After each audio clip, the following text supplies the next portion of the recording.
my friends out there. Thank you so much for joining me. My name is Tomura Shigaraki, your host, here alone, without my villains. What am I to do? Except, I'm not alone. You don't see them, but I have my friends here all around me. Starting with my friend Josh, aka I Repent. And then we have Lovey. Don't let the name deceive you. And of course, our TikTok manager, Narek Senju, aka my friend, Kyron. And joining me, my favorite Jaegerist, is Heise, aka Jacob. And yes, Kyron, yes, we have Tissue, Penny, and Chip all here, and beautiful SpongeBob references. Let's see the SpongeBob references over in chat, guys. I love the SpongeBob references. Yep, the gang's all here. But I am ready to get this another episode started for you guys. So I will address what you guys see, or lack thereof, and that is no Lex and no Zach.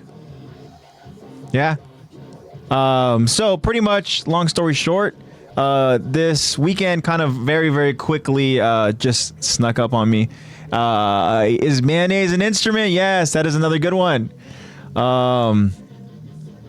Yeah, so I have a trip planned. Well, I have a trip planned, and I didn't know it was exactly this weekend. It kind of just snuck up on me, and I was like, oh, shoot. That's right. I have this trip this weekend. So obviously Sunday pod stream was out of the picture because I was going to be there. And then today, no Lexi and no Zach because they both are currently at work. So hopefully they are doing well with their work and doing well with their jobs. But like I said, I have my friends here, and I'm so thankful for you guys to go ahead and spend time here with me. I'm gonna need your guys' help with this episode. I'm gonna need you guys continuing with your awesome feedback.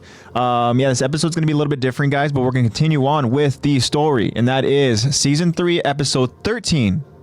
That is the town where everything began. This will be part 1 of our episode breakdown and discussion. Yes, I need your guys' help to go ahead and get fired up. Right? Not as good as Zach's, but I need your help to get fired up, guys. It's a beautiful Friday. I hope you guys are enjoying it. As I mentioned, Zach and Lex are both at work. How tough are you? How tough am I?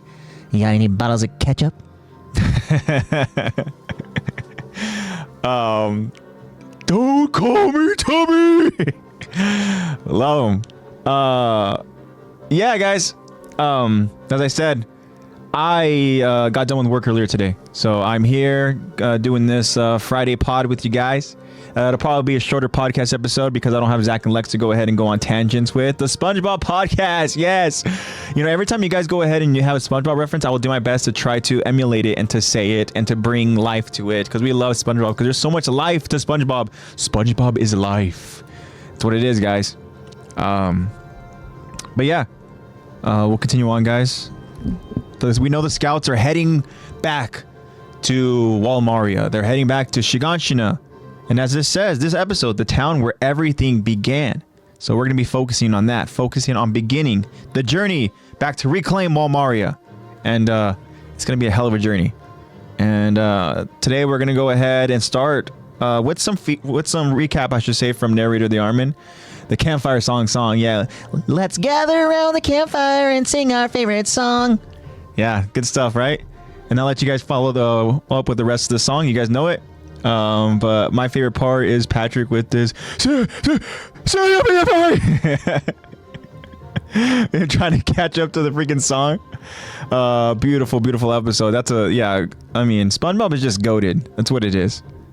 Yeah, we love it. But you guys know the drill. Spoiler warning to our friends. Unfortunately, sad to say, there is no Q&A and no poll question for us this episode because there's no Lex. We can't do that without Lex. No, we don't have one for you guys quite yet. Normally, what we do is we have this thing. We're gonna do it backwards a little bit, guys. So what we're gonna do is we're having an episode today, Friday, right? Live stream, and then tomorrow, Saturday, we'll put out a Q&A for you guys, and then Sunday we will, yeah, Sunday we'll go ahead and we'll do a poll question. How about that? So it'll be a little bit different, but that means that the following week, we're going to have to go ahead and up to you guys on when we will be streaming on that episode, but we'll probably be back to schedule over on Sunday next week. Like I said, this week's going to be a little bit different, but that means that we'll probably have 2 poll questions and 2 Q&As to go ahead and talk about. So that'll be cool. So, get to do that with my friends. Kyron says Squidward's part is my favorite when he doesn't see anything. I forgot about that part. I don't know why I forgot about it. That's right. He goes, take it away. Or he goes like, Squidward. Good. Oh, yeah. You know what's weird, guys, is that I one thing that I just stumbled upon it. Because it was a beautiful rendition of a Freddie Mercury AI performance. But how weird is that, huh? AI. When you have people that have been deceased for however long are singing songs of today's time or songs after they passed, or even just having characters and even just like, again, Squidward stuff, you know. There's one where I saw, what the hell was it? It was Squidward singing Ocean Man. Yeah. Oh, I say, I won't tell them. Shh, this could be our little secret. But yeah, I appreciate that, my friend. You know you are my favorite Jaegerist, despite what Zach and Lexi say about you. I'm kidding. It's all love here, guys. Yeah, Kyron says those videos are hilarious when it's like cartoon covers. Yeah, it's hilarious, but it's kind of like when you think about it, and I had the tendency, and you guys know that I've mentioned this before, especially with like the poll questions or the Q&As, is that I have a tendency to go ahead and think too logically about it. And yeah, Eddie, what is up, Eddie? Only AG tonight. Beard looks glorious. Wow, thank you so much for that. Yeah, as I stated to Kyron earlier in this episode, I like the beard a lot, but there's times where I don't, and I'm like, oh, I get so close to wanting to just rip it off my face, you know, but I can't do that, especially with what I'm going to be for Halloween. Ooh, a little bit of a tease there for my friends. What am I going to be for Halloween that requires a beard? That's interesting. Yeah, I'm excited for that. I actually told Zach about that. Thank you so much again. Wow, I love it. I love all the love for the beard. Fine. I'll keep the beard. I was thinking after Halloween or just shaving that off, but no. Yeah, Kyrie says, hey man, gets wrapped up in stuff. Spiraling, yeah. So what I do is I spiral. But anyways, back to that point very, very quickly though, Kyrie, thank you so much for bringing me back on track. But I go ahead and I think about it too much, and I'm like, I'm not accepting it for what it is, and that's just like a nice little cover of an AI generated performance by a cartoon character. No, I'm just like, that sounds so real, that's so creepy. And I start thinking about like, oh my gosh, blah, blah, blah. I start spiraling about like, what else can they do? What else isn't it? And then I see, as I mentioned, Freddie Mercury, who has been, you know, dead and dead for a long time. I am a fan of Mac DeMarco, and there's an AI cover of him, Freddie Mercury, beautifully, I should say, very angelic, singing Chamber of Reflection. And again, I highly recommend that you guys go ahead and check that one out, because damn it is just beautiful music to my ears, literally. Yeah, it's great stuff, man. It's just, for anybody that knows Mac DeMarco's Chamber of Reflection, the Freddie Mercury version is slower. It is more, I don't know, it sounds nicer. Nothing against Mac, but yeah. Karen said I heard a cover someone did of XXXTentacion, and man, it was something else. Yeah, I wonder what song it was, because yeah, a lot of it has to do with the song and how like well, I don't say the song, but it's weird how they make it just seem so seamless, and that it fits so well. That's like so weird. I don't know. Like I said, Squidward and Ocean Man. Yes, that is very, very fitting. But it's very weird to see, like, hearing Squidward say, like, "Ocean Man, take me by the hand, make me understand." Like, it's very, very weird. Also, Ocean Man, that brought back some awesome little nostalgia for me with the SpongeBob SquarePants movie and the credits theme. Yeah, if you know, you know. But back to Halloween though. We want to do, of course, a Halloween episode, which is, I believe, the 29th. I believe Halloween, if I remember correctly, is actually, I think, on a Tuesday. But the 29th is a Sunday, and I told Zach, giving you ahead of time, man. Start planning because I want us to go ahead and dress up and everything, and yeah, we're gonna do a fun little Halloween episode. Halloween will be here before we know it. We're already getting towards the end of September, which is crazy. I just says I miss X. The day he passed, I was taking a nap and I woke up and I wasn't believing what I was reading. Yeah. The thing that's so like tragic about that is when you have somebody who is like, you can tell they're on the cusp of just like becoming so big, and then ultimately they end up becoming big because of that. You know, when someone dies and they're so talented, they become this legend, but you obviously want them to be alive to be able to go ahead and to just enjoy the love and enjoy the appreciation from, you know, the fans and all that, and yeah, that one was very, very it was tough to go ahead and kind of accept, you know. There's few that, you know, you can kind of think of where like, whoa, I can't believe that, but yeah, Josh, we're jumping all over the topics. Eddie said to look up the song. Yeah, I mean, there's some, like I said, I stumbled upon it yesterday, and I was very, very delighted to listen to it. It was beautiful music, and it was very entertaining, and I went down a rabbit hole, and there was even some like One Piece stuff too. I know that Kyron has mentioned about some One Piece renditions and stuff, and then there was one where I saw yesterday where it was like, beautiful. I had to save it to my phone, but it was damn it, what's that Alicia Keys song like? Some people want it all, but sometimes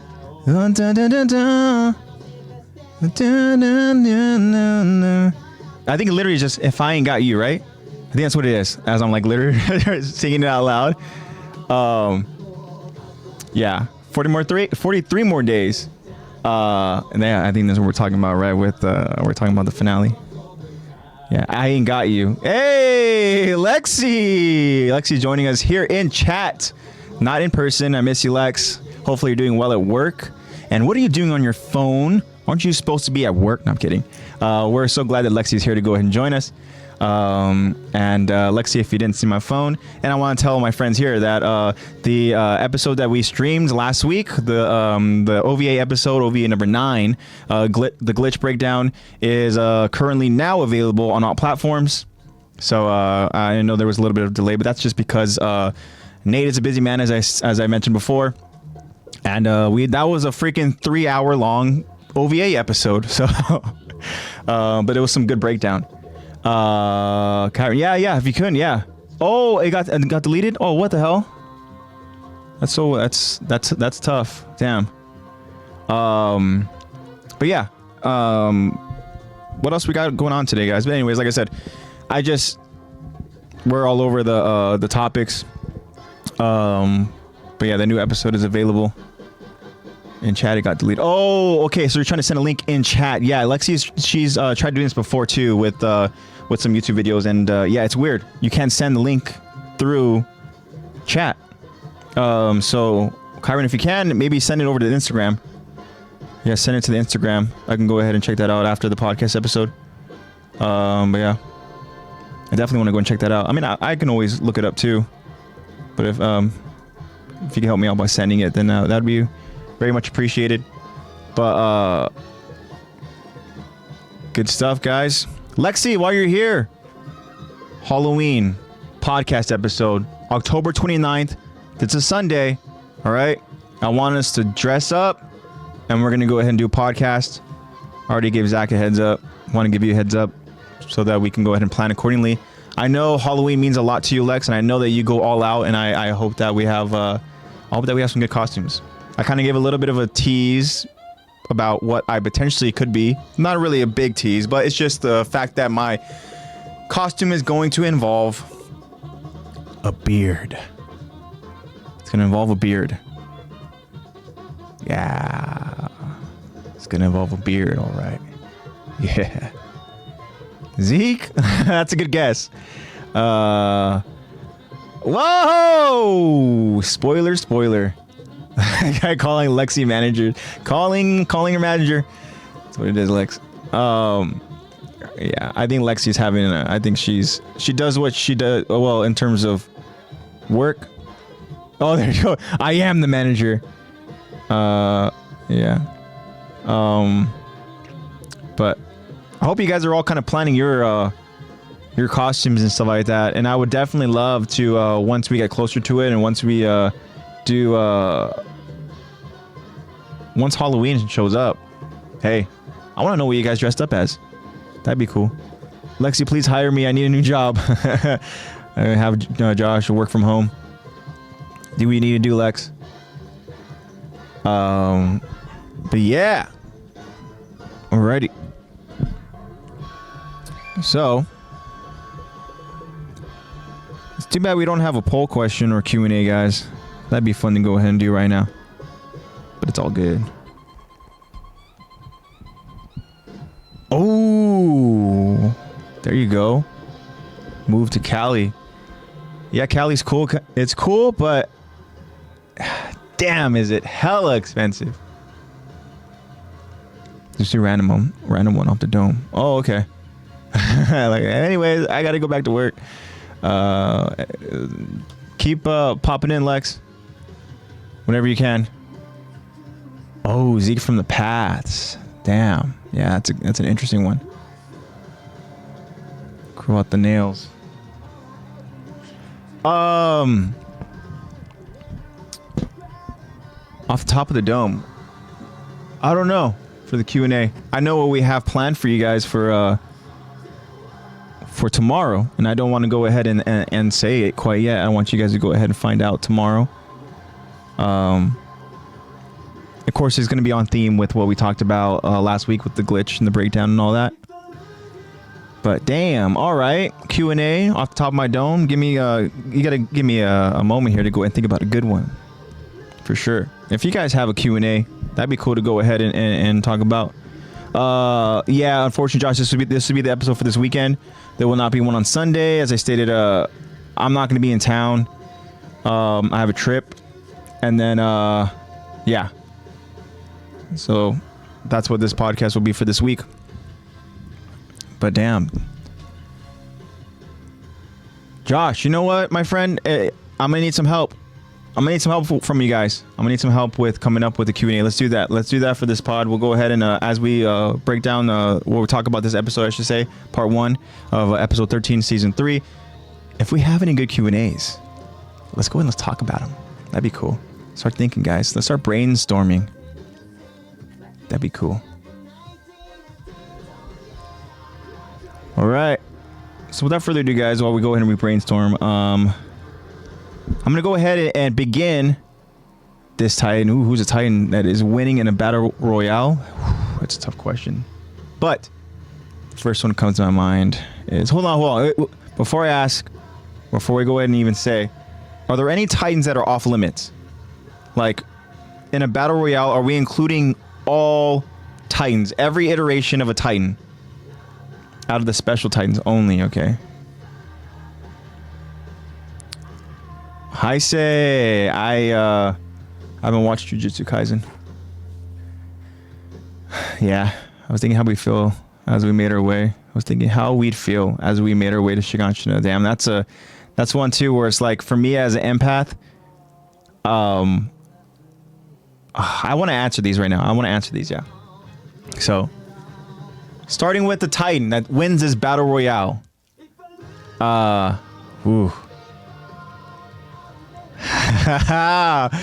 I can see it going a few ways, but I can see the Titans that are not winning are the Cart Titan or the Jaw Titan.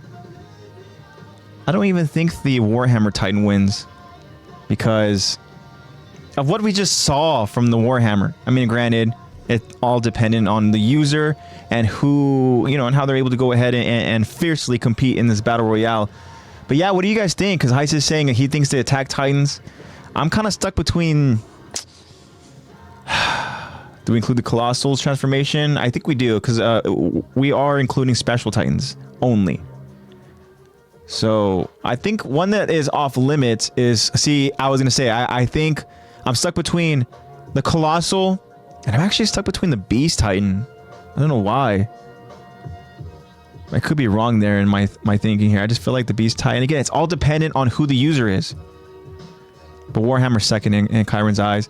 But obviously the Titan that is off limits is the Founding Titan. The Founding Titan is... Well, let's see, they see even Heist is asking too. I think that Eren's Founding Titan is off limits because that's just not fair. Josh's Beast is the strongest user ability-wise aside from the nuke, yeah. I mean, the thing is, I think that in terms of combat, like, besides the transformation from the Colossal, what else does a Colossal have? I mean, it's going to exert so much steam, and you can only use that as, like, a protective barrier for so long. And I just feel like somebody like Zeke, if Zeke is in this Battle Royale, I think Zeke's going to be able to out-strategic everybody else. I mean, we're not even mentioning the Armor Titan because I'm thinking that we're thinking of Rhina, right? And Rhina inside this Battle Royale, I don't think he's going to be fully invested and fully competitive. I think he's going to go ahead and be his own worst enemy, right? But the Armor Titan would be legit in a Battle Royale for sure, you know? But again, Zeke's a tough one. The Beast versus Attack, yeah, that'd be cool, especially if it was legit like Eren versus Zeke. That would be really, really cool. Yeah, Chiron says that, but the Warhammer is so versatile, and it is, but again, I can't help but the Beast Titan would struggle against the Warhammer, I think. But again, if the Warhammer user is using the Warhammer ability correctly, that's what I'm thinking, man. You know, that's what I'm thinking. Can the Warhammer Titan pierce the Armor Titan's armor? How about the jaw? I don't know. I just feel like the jaw is just going to be able to evade, but not really do much. And it has to get in close combat with these Titans. And if the jaw Titan gets too close and it gets too reckless, then they're just ripping this jaw apart, or they're just going to go ahead and rip the Titan apart once they get their hands on the jaw Titan. The Beast has good strength, seeing as he can chuck stuff at Mach speed. Yeah. And again, we have to kind of establish our setting here. Like, what is the battlefield here? What are we working with? Like, we need to know, does anybody have like a home field advantage here? Like, what are we talking? Are we talking just open field? Like they're out in open field right now? Oh, Liberio. Chiron saying season 4 Falco. How about the female? I just feel like the female, although Chiron did really enlighten us with the female Titan's ability. And that is with mimicry.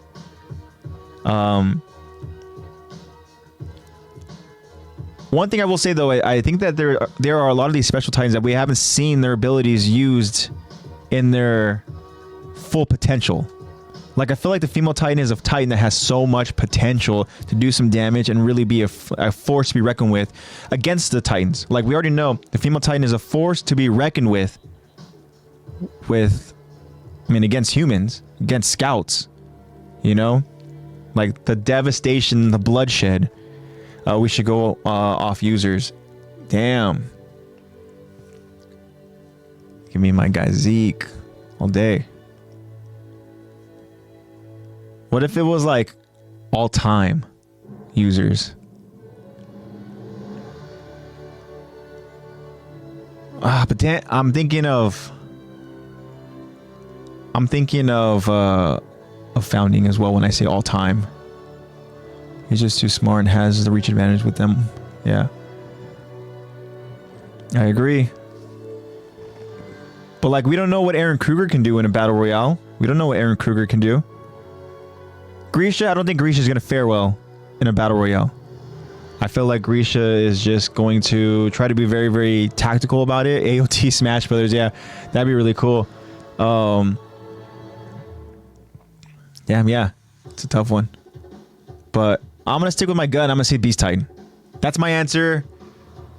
You know, we'll never find out. That's what it is. I like your guys' response, though. I think the Attack Titan has a good shot. And then the Colossal, I don't know. I felt that the Colossal would do well. How about Dinah? Oh, well, Dinah, she is just a Titan of royal blood, not necessarily a special Titan. I think. The only thing that makes her special is really her lineage. Josh says the founding is powerful, hypothetically, but considering it's bound for the vow renouncing war, I doubt it'd fight. Yeah, I guess that's a good point. She's just a grunt, yeah. She's just one of those kind of, well, okay, let's establish that. Are there pure titans also in this battlefield? Are they there kind of as obstacles? Are they there to be used as tools? Because if that's the case, then, you know, again, Beast Titan, boom. Zeke. He's got minions. I don't know.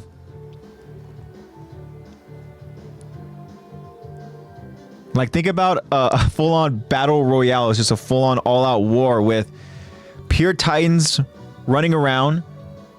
We have scouts that are also in the mix of just like not any of the OG scouts that we know, like any of the characters, but just like scouts in general. Like, you know how they just kind of have whenever you're playing like a game, like a battle royale, and there's or whatever, and there's like bots. They're just like generic bots, and then so the scouts would just kind of be the bots. Yeah. Dude, that'd be so freaking cool if there's a game like this. You know what I want so badly, and it's because I've been playing the hell out of this game, but that One Piece Pirate Hunter 4, I like the concept of it. I like it a lot, and I wish that there was a My Hero Academia version of it. I know they're doing a My Hero Academia, or maybe it's already out, but like the Battle Royale idea of it, but I like the style of this Pirate Hunter. Or is it Pirate Warrior? I'm sorry, Pirate Warrior. I like that. Oh. Change that song. I want to expose my guilty pleasure. Yeah, but that'd be cool. A lot of cool different ideas. But one thing I do want to go ahead and talk about is something that Josh mentioned earlier about how we would how I would feel knowing that I am going back to Shiganshina if I was on this travel back, right? And I'm assuming that this question is because I am from this district. I'm from Shiganshina, and then we're finally going back to reclaim my home. One, I'd be thinking like, holy crap, this has been a long time coming, and I cannot believe it's finally happening. But there has been so much that has happened. There's like, if the events transpire just like how they have been for us in this story as watching it as viewers, right? If I am in this reality and I have experienced all that, and I have survived to this point where I am on top of that wall, hearing the praise from the citizens, as I stated, I would be confused. Right, that was my answer. But I like that. Josh says I would feel a bit more confident considering we have Eren and Levi and the new Thunder Spears. Yes, if I have Levi on my side, I'm feeling confident. Right, I am. And then Eren, obviously, Eren is Eren. And we love that Eren is him, and we love that he is humanity's hope. But when we talk about this episode and I get into the actual episode, Eren can go ahead and fall back into old habits. And he needs some motivation to wake his ass up.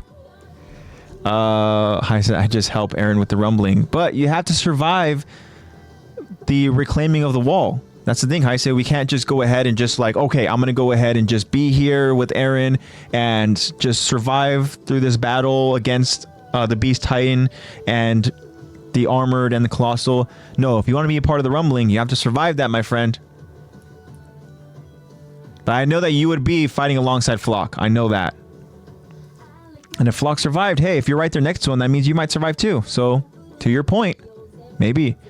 But, oh, I would not be on Levi's squad. I'm telling you right now. If you're in the front with the recruits, I'm going to get... Yeah, I would get shredded for sure. I think that I honestly... And I hate to say it, but I think that I would be in that suicide run. I think.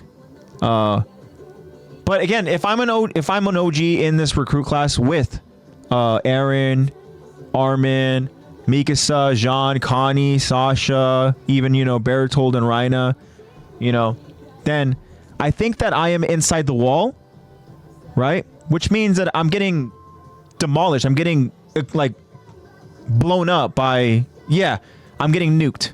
Exactly. So, do I want to get, you know, shredded from the suicide run? Or do I want to get nuked? And if I'm given the option, I'm choosing my death. I want to get nuked. I think that's just... I don't know. Just hang on to Eren. Well, that's what they do, right? Don't they go ahead and literally like hide underneath Eren? You wouldn't hang with Daz. No, no, hell no. Daz would annoy the hell out of me. But yeah, how would I feel on my journey going back to the wall? I would feel nervous. I would feel very nervous. Yeah, he is a garrison soldier. I believe. Because there's no way he's sticking around to be a scout. He's not cut out to be an MP either. I know the MPs get a bad rap, but come on now. Like, still. Daz isn't worthy of qualifying to be an MP. But yeah, interesting. Yeah, the MPs are usually top 10. Yeah, that's what it is, man. You have to go ahead and be the top of your class so that you can get that choice of avoiding being a scout. Now think about that. Literally, Eren's class, I want to say all but 2, right? All but 2 of them chose to be scouts. Because I know Annie obviously chose to be an MP. Marco was also in that top 10, was he not? And we know Marco was going to choose to be...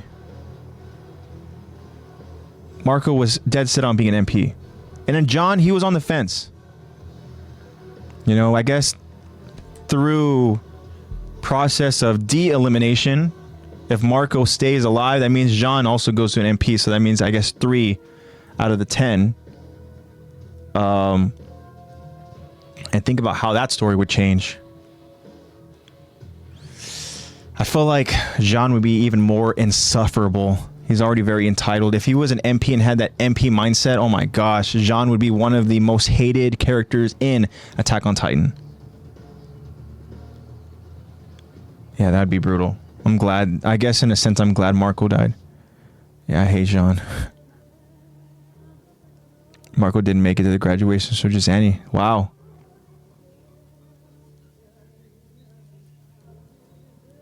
Second to Flock. Yeah, I know Armin didn't make the top 10, which is strange, but I mean, I guess because Armin, in terms of just training, we know that Armin, he's not doing well in combat. He's not doing well in physical training. Armin is the brains. And being second to Vlog and being the most hated. Yeah. Jean for sure. And that's if Jean was MP. Or maybe Kyron's saying Jean is already second. I don't know, but yeah, I don't honestly, I don't know how you like Flock so much. I try to give him the benefit of the doubt, but then Flock does his Flockish things, and then I'm like, okay. Future events, you know. I think I know why. It's because you have your eye on a certain person. Lock. Yeah, genocide, that's a tough thing to support. Even if it is for the greater good of freedom. Speaking of freedom, Eren in this episode says that F word again. Mentions freedom. Freedom! Yeah. Good stuff, guys. But keep them coming. If you guys have any more cool questions, we can go ahead and definitely talk about them. But I'm going to go ahead and now jump into the episode. And again, guys, this is Season 3, Episode 13. This is the town where everything began, and this is part 1 of our episode breakdown and discussion. Here we go. And as I stated, we get some recap, so we don't have to necessarily go into a recap. This is going to be narrator the Armin explaining and recapping for us. So here we go. The episode begins as narrator the Armin explains. Before its fall, while Maria contained a third of what usable land remained to humanity, 5 years ago, when humanity lost its territory from behind their last 2 walls, the people realized something. Humankind is fated to become extinct. Defeat was certain. The blade of despair pierced our hearts. We hear a young, intensely frustrated Eren with tears in his eyes and fists clenched so tight, saying, I'm gonna put a stop to this. I'll kill them all. Every last one.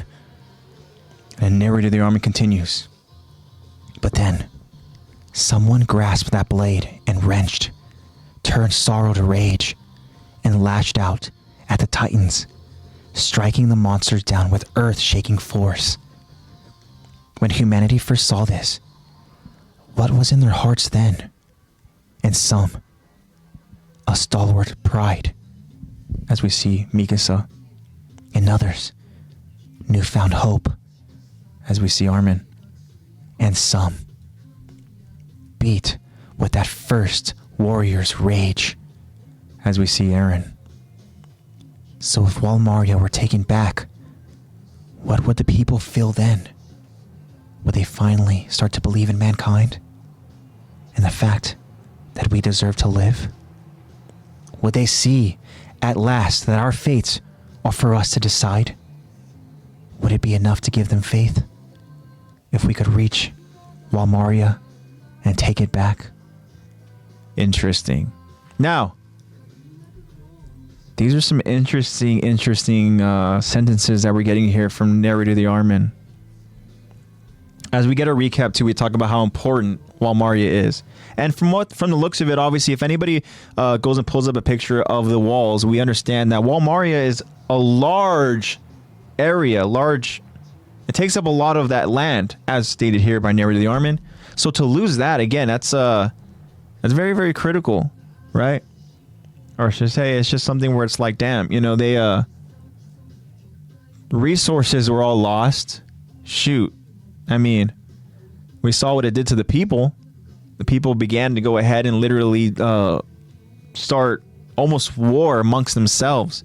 And then you see the hierarchy of where things kind of fall between the poor and the rich.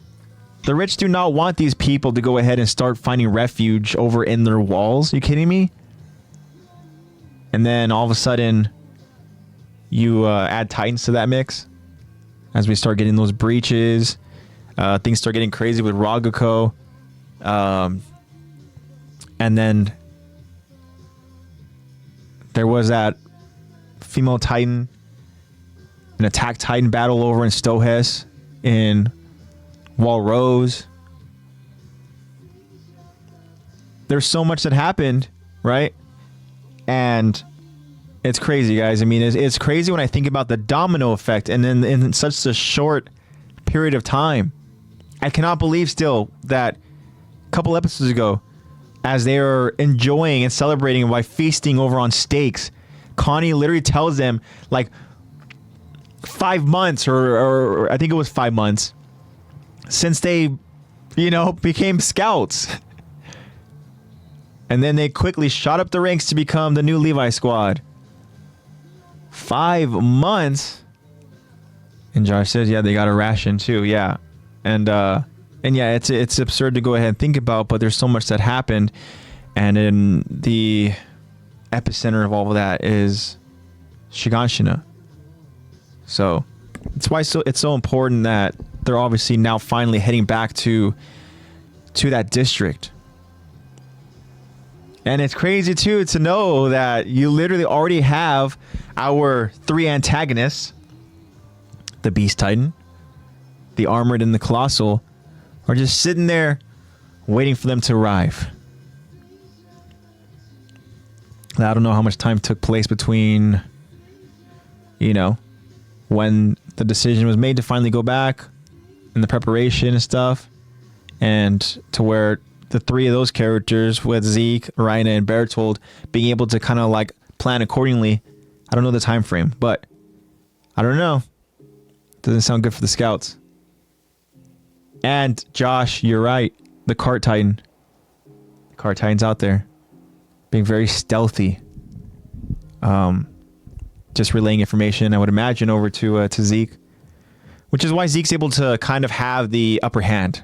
He's always like a step ahead. And that's why he would win in this battle royale, because he would have the Cart Titan working for him. I'm kidding. The Cart Titan's getting demolished. Did you know that you can see the Titans underground? I did not know that. When? Waiting for Zeke. So I'm guessing it's going to be a scene that we see coming up, right? When they make it over to the walls. Or let's just say we make it over to Wall Maria. Oh, okay. Wow. I'm going to have to go ahead and keep an eye out for that for sure. Because that's an interesting fact. The horses ride right past them. Wow. It makes this all, it just makes so much sense.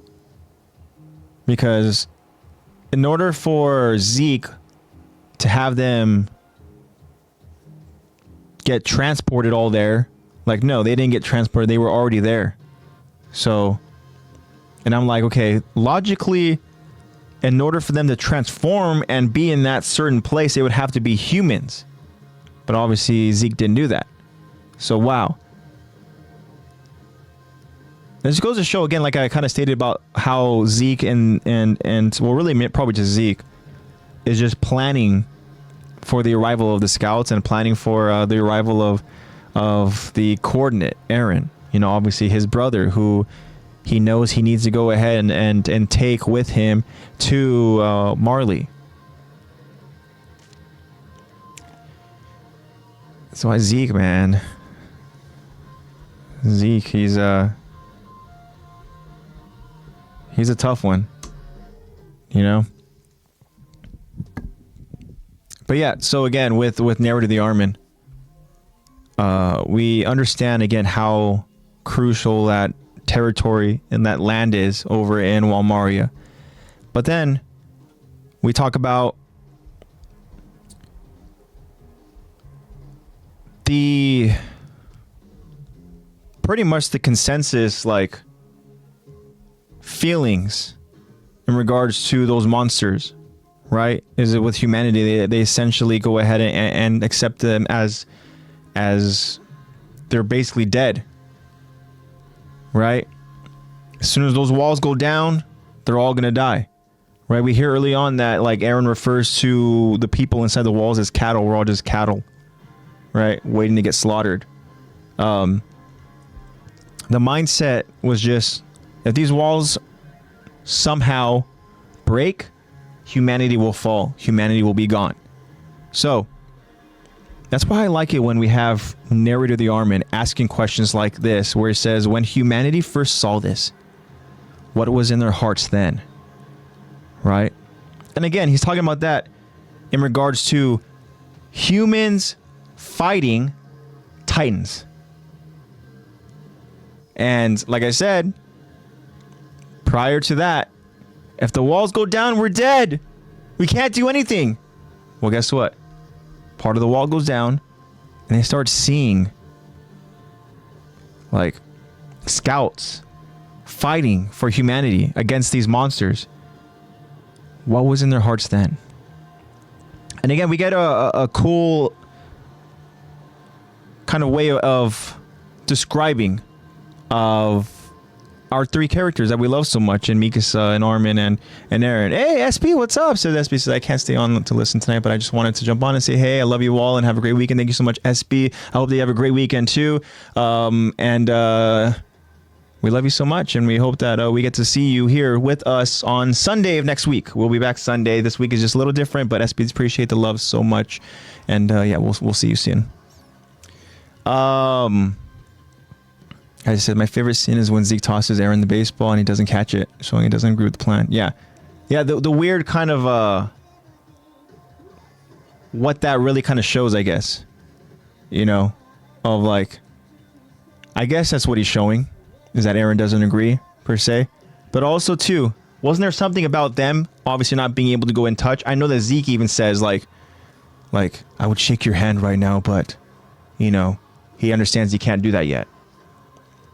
I wonder, maybe I'm thinking too much into it. Maybe Eren just didn't catch it for the sake of, like, again, like, I'm not gonna play your game. But yeah. But yeah, so as far as the tie-in, so Zeke setting this trap is crazy. There's so many Eldians in the ground. Yeah. Again, that's just I don't know. The more I think about or even find out details like this, it's like, it is unsettling to go ahead and see what steps Zeke is willing to take to be victorious. Now Zeke is the type of person to definitely be like, I think what sacrifice, well, obviously it happened. You know, we see that they lost the Colossal, but I think that Zeke would be willing to go ahead and sacrifice one of those Titans if it meant getting Eren, for sure. You know. Ooh. I gotta go ahead and see this picture real quick that Josh sent.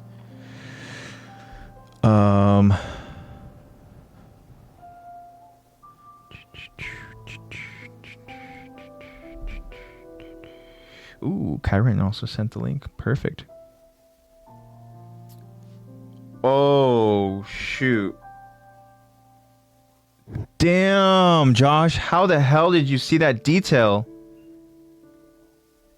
That is such an easy to miss detail. Oh my gosh. Like, you asked me about how I would feel about traveling back to Shiganshina, right? I would be that scout on that horse. Just like riding right past the straws that are over there. I would show you guys, but it's kind of tough to see.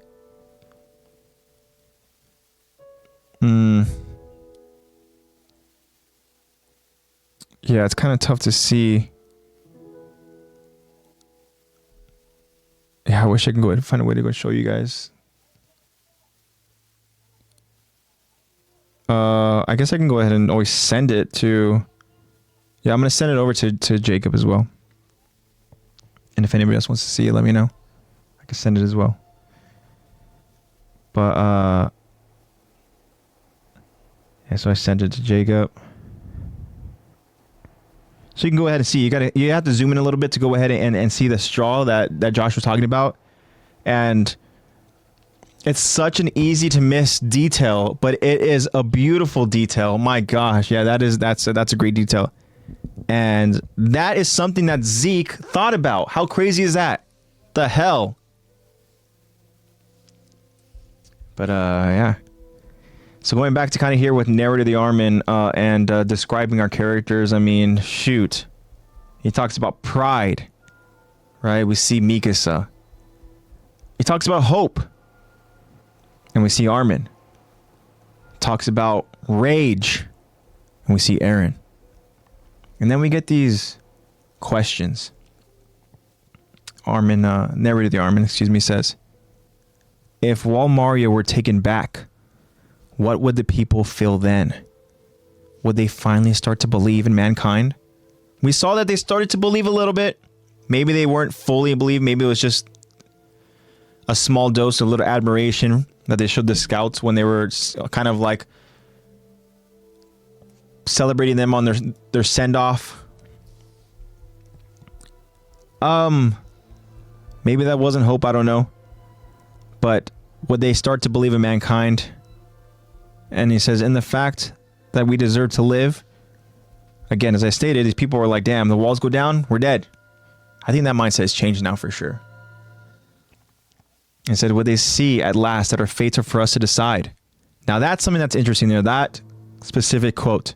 Because we're going to see that certain characters are going to actively make sure that they decide from here on out what fate has in store for them. And you know who I'm talking about, one in particular. The freaking puppet master. But then he just says, would it be enough to give them faith if we could reach Walmaria and take it back? To be determined. We know that they are able to go ahead and reclaim it. They are able to go ahead and take back the wall. But I don't know.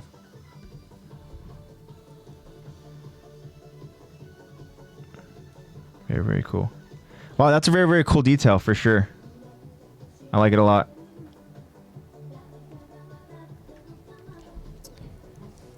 What how Irvin feels.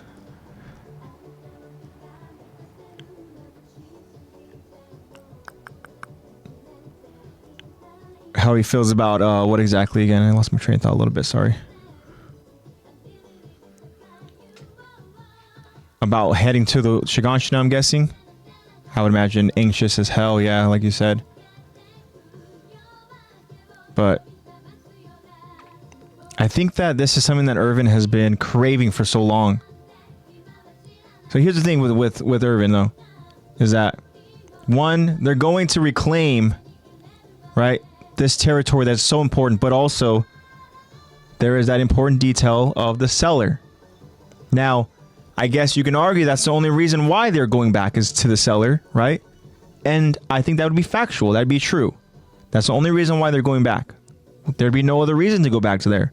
They would just be a lost cause. They would lose that territory and be okay with it and just kind of survive and persevere as they've been doing.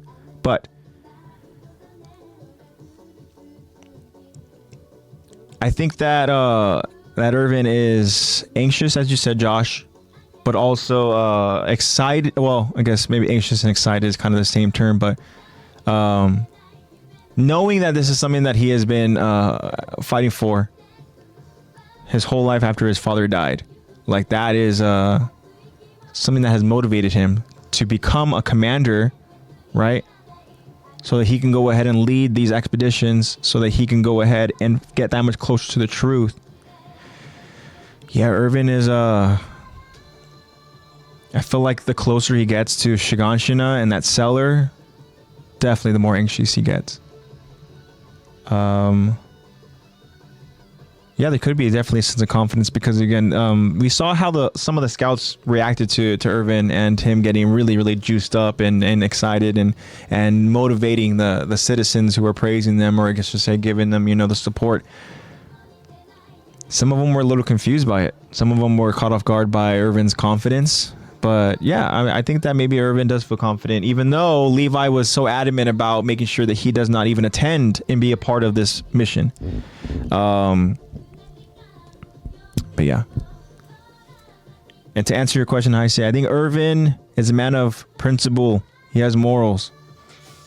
He would not support the rumbling. Are you kidding me? He would be much like Armin, and he would probably despise himself for being a colossal titan. Now, this is what I think of. And for anybody who knows Tokyo Ghoul and has seen Tokyo Ghoul, right?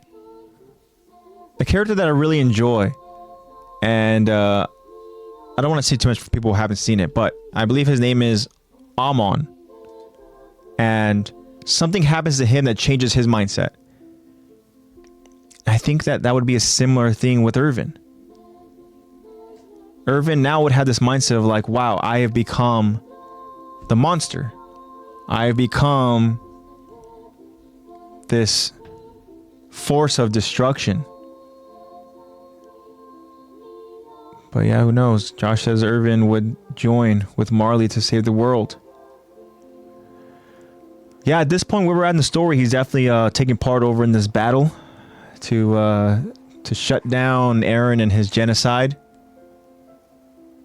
Yeah. But that's kind of a little example that I kind of was thinking about when we're thinking about Irvin, how we would feel about, you know, just the rumbling.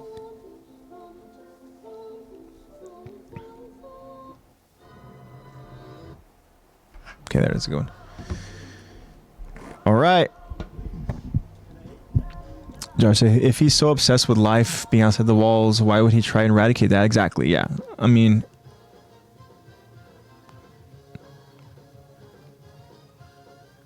really the only the only person that is on board with this plan was Flock. Am I wrong in that? Because everybody else, I think that who was just on board and supporting it, were just supporting it out of fear from Eren. I think that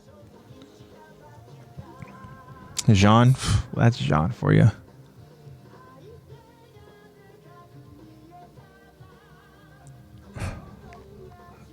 Just think about that. That's so weird too. Just thinking like the idea that Jean is in support of an action that is led by Eren of all people. It's interesting. But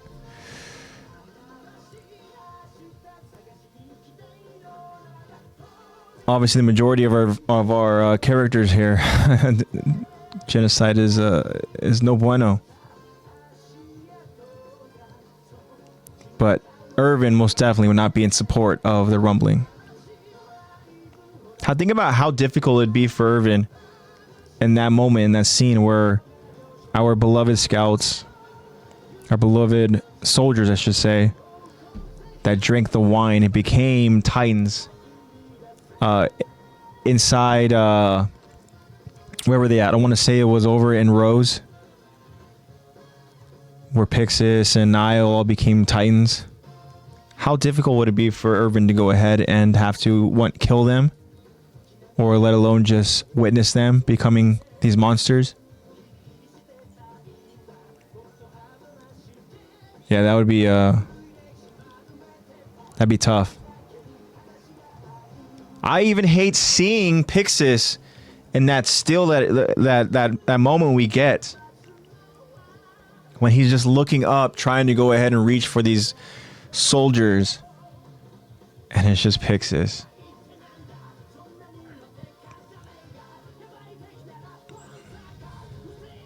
Yeah, Joe said he's overgrown the government before, but I don't know if he'd sacrifice all of them. Picked up by Flock. Yeah, Flock was a part of that for sure. But then Flock gets duped.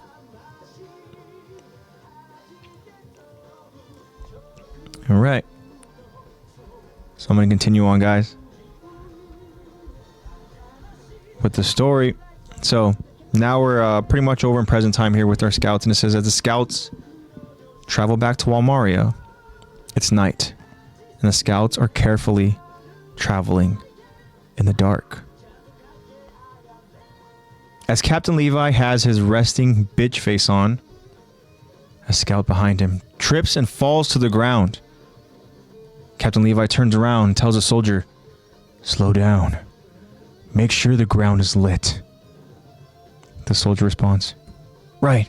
Sorry, sir." Captain Levi now asks the scout directly next to him, "Will we get there soon? It's just about dawn." The scout answers as he looks at a map. "Well, once we get over this mountain, Shiganshina should be close by." And the scouts continue on, as we now see Eren with Armin and Mikasa. Eren tells Mikasa, "I'm sorry that you got stuck with my horse." As Mikasa leads both her and Eren's horse, as she tells Eren, "Don't worry about it. You should be saving your energy." Eren responds, "Yeah, I get it, but still." But then Connie, trailing closely behind, interrupts. "She's right, Eren. We need you at your best." But then Jean scolds Connie. "Don't say his name, dumbass." And Connie immediately feels guilty. "Sorry, I forgot." Jean reminds Connie, "Act as though we're surrounded by enemies, always." And Jean then looks up, and what does he see? He sees a Titan nearby. Jean immediately alerts as he shines his light on the target. "Titan on the left! Everyone halt! Light up the area!" And as Jean and the others shine their lights in the Titan's area, Hanji joins them. "It's all right. Pretty sure he's asleep. Doesn't look like this one is one of the new types that can move around at night. Well, isn't that a shame? Leave him be." Well, the scouts, they lower their lights and they continue. And then Eren looks back at the sleeping Titan and then says, "I can't believe we had to get that close to notice this thing." And Hanji, listening, she replies, "Yeah, I'm with you on that point. But it's worth it. The moonless night is protecting us. Light from the moon is really just reflected sunlight. And from what we can tell, that minuscule amount of reflected light is all these new Titans need to move on. It's good that we're using the new moon's cover. There's no guarantee that we won't have a repeat with before. Thinking about before is the that night over at the castle of Utgard, where the Titans are moving at night. Anyways, continuing. For all we know, that sleeper might have been a Moonlight Titan himself. Maybe we can capture one someday. And as Hanji, she thinks about it and gets excited, we see Eren with his eyes to the ground, focusing. And then we see his hand trembling as he lights the ground. And then Eren thinks to himself, I'm shaking. Why? What am I scared of? Shit. What if I screw this up because of my nerves? What'll happen? We'll never get a chance like this again. If we fail, the hopes of countless people will be crushed. And through some twist of fate, it's all on me. How? How can I save humanity? I'm useless. I'm nobody. Eren then grabs a hold of his arm to try to steady himself. Mikasa notices as she asks him, Are you okay? And Armin then asks, What's wrong? You're shaking. Are you scared? And Eren looks at Armin, and then with this fake confidence responds, Huh? No! Of course I'm not scared. And Armin tells Eren, But look at your hand. Seems like nerves to me. And Eren continues his facade. This is just because it's cold out here. I feel like my hand's gonna freeze off. And then Armin replies, Is that it? Sorry, Armin replies, Is that all it is? I've been shaking a bit too. And I'm terrified. Look at me. I can't really tell if you've ever been afraid of Titans. That fear is all-consuming for most people. It was for me. The first time I saw a Titan in the flesh, I was so frightened, I couldn't move. Yeah, I was gonna die. Then you came and pulled me out of a Titan's mouth. But how did you do it? Where did you find the strength? Eren answers, I had a flashback to the day that you showed me your parents' book. Before then, I'd never even consider the world beyond the walls. I would just spend my days staring up at the clouds. But then, I heard your story and saw the look in your eyes. They were filled with this amazing dream, like nothing I'd known for myself. That's the day I realized that I'd never been free. There's that F word. The world was as vast as our cage was small. Those monsters had stolen it from us. Once I realized that, I couldn't forgive them. Couldn't tell you why, but when I think of that lost freedom, I feel strong, fearless in a way. And Eren notices that he's no longer shaking. Thanks for that, Armin. I'm good now. Then Armin smiles at Eren. Eren continues, Know what? This time next year, I bet we'll be looking out at the sea. Then Mikasa suddenly hears water running as she looks around curiously. Mikasa then says, This area, it's familiar. I think we came here for firewood. And then we get a glimpse of our characters young from season 1, episode 1. Eren waking up from that dream. Mikasa with firewood gathered. Excuse me. We see those distinct flowers whenever Eren and Mikasa are together. Eren looks around, remembering. But then, they're all interrupted by a scout announcing, "I see the foot of the mountain!" To be continued. Yeah. I get so sad when Hanji crushes Flock. One of my favorite moments in Attack on Titan. Yeah. I kid.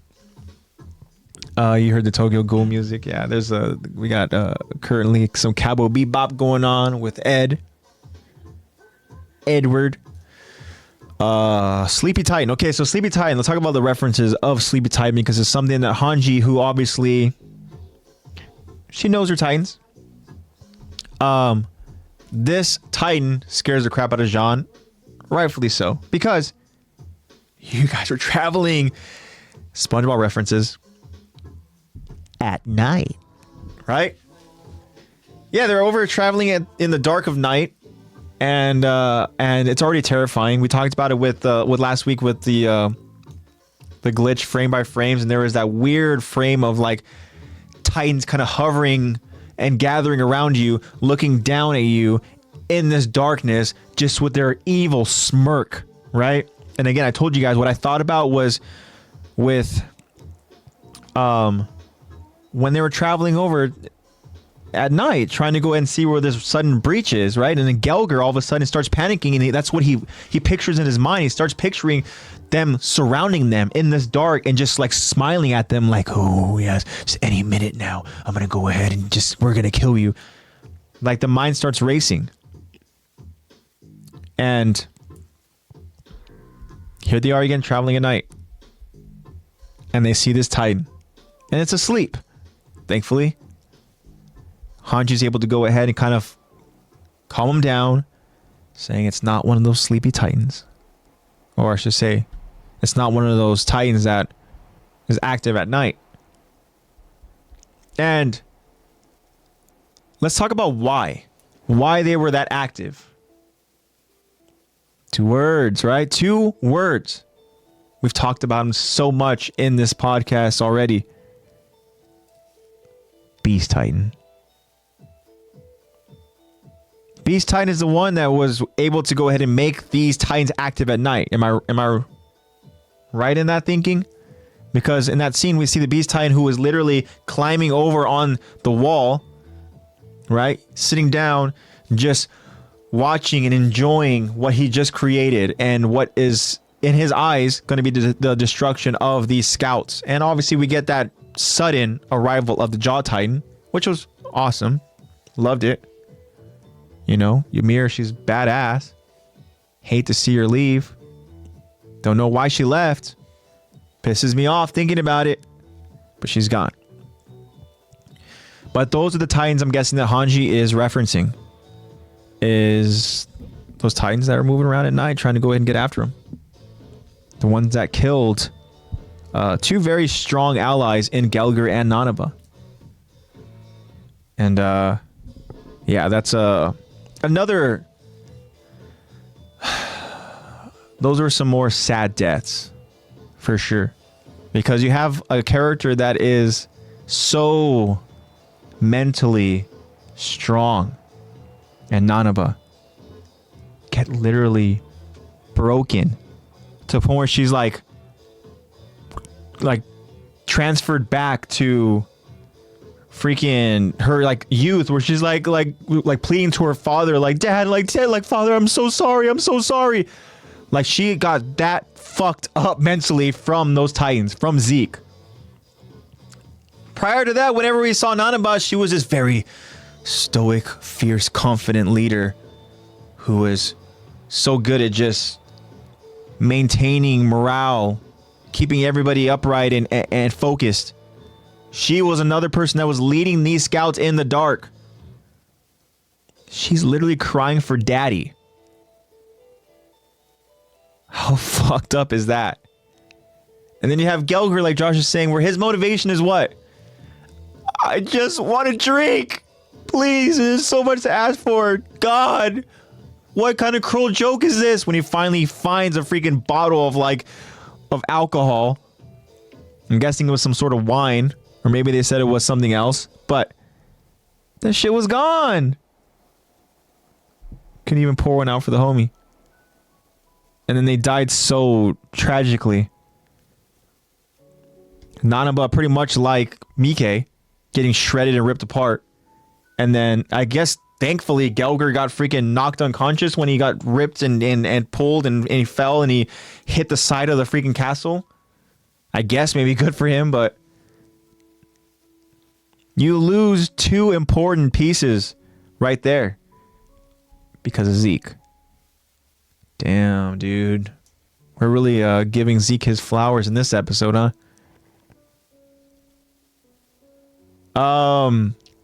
Heisa has an interesting question. But before I get to the question, Heisa also says that I'm not looking at them before I die. I'm going to close my eyes and picture Rico. There you go. That's the mindset right there. For a moment there, I thought you were going to say that I'm going to close my eyes and I'm going to picture Flock. JK.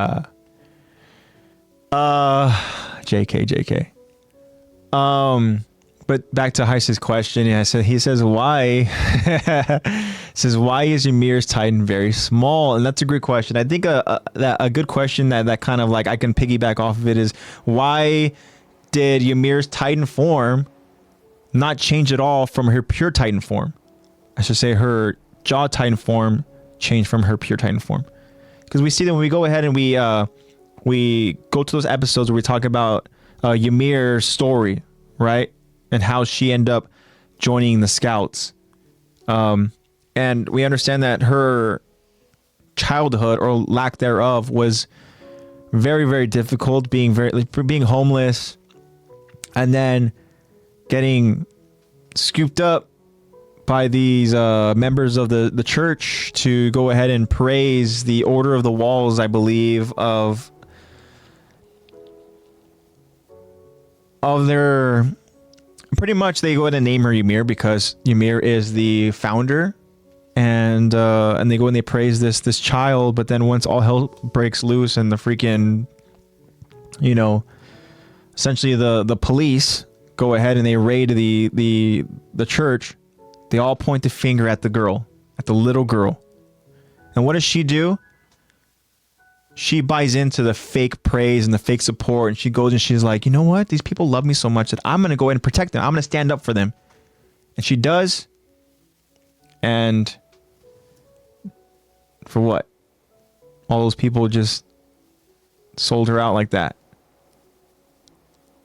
But she's crafty. She's able to go ahead and survive, which is why it pisses me off so much that she just gave up her life.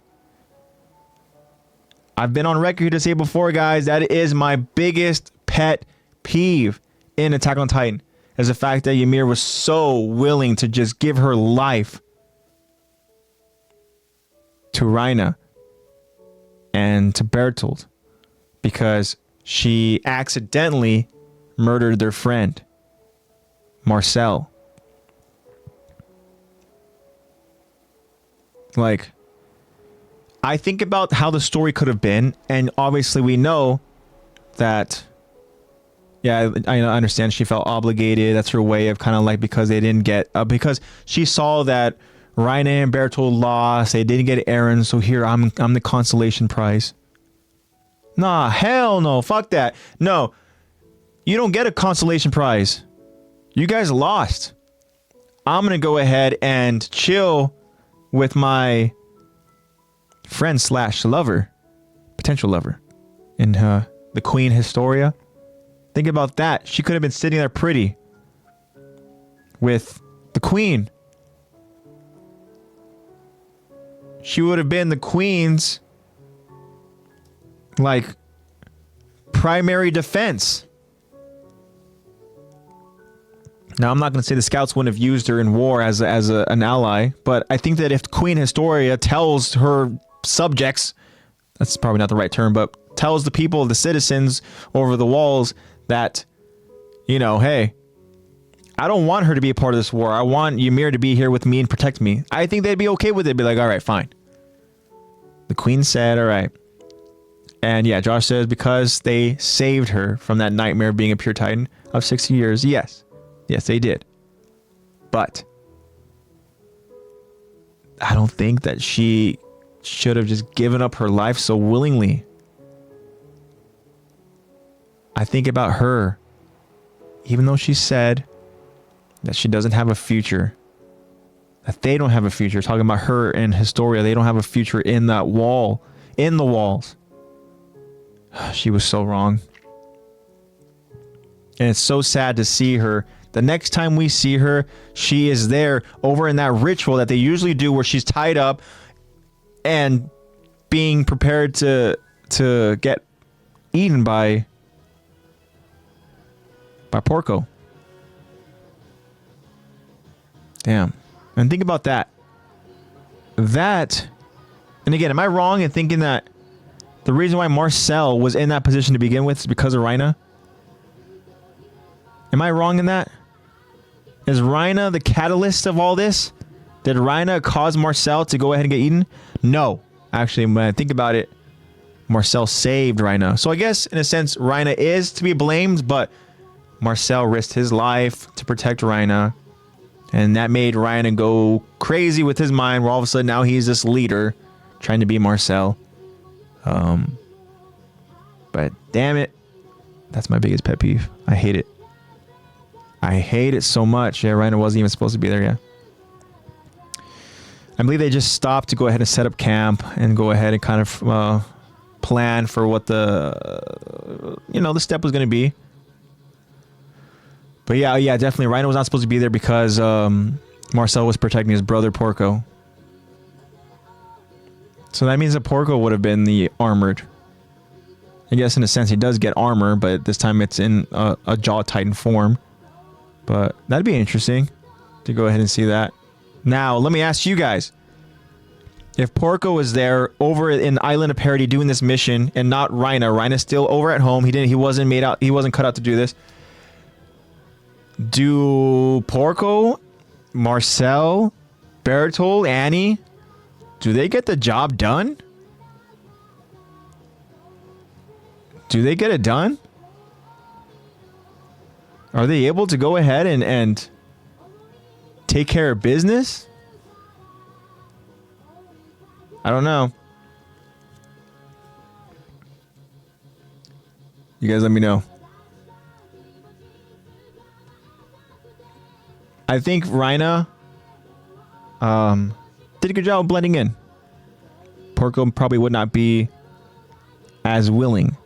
I think Porco definitely is he's not a patient type. I think he wants to go ahead and just let's just kill these fuckers already. Let's do it.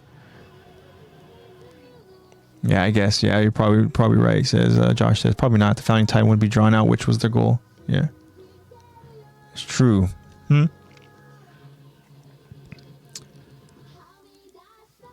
He says, well, Ryan gets what he deserves under the stage with Eren. I enjoy every minute of that. When Eren said, I told you I'd make you pay. I'm like, oh shit, here we go. Yeah. Yeah, that moment was really, really cool. Eddie with his nice little quote there. The mission has officially begun. All troops switch to ODM. Yeah. Josh says, they thought if they would take out a wall, some random Titan would show up. Yeah. I guess. Yeah, I mean, that's a fair assessment, I guess.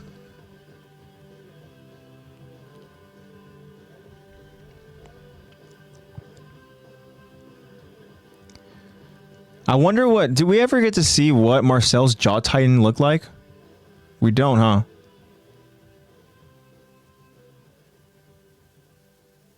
Do we ever see his Jaw Titan form? In a flashback. Interesting. Season 4. Because I cannot for the life of me right now even guess as to what his Titan form looked like. I hope it's a cool looking one, not like Ymir. Oh, there we go. That's why. Maybe I was thinking that one was Porco, but damn, yeah. So hold on. Can we go ahead and talk about this then? Why do Marcel and Porco get such badass looking Jaw Titan forms, and we get that Ymir form? Why isn't Ymir worthy of that? Why does she just stay as her pure Titan form? Her little Humpty Dumpty, I will say there was a big dumper back there, but Titan form.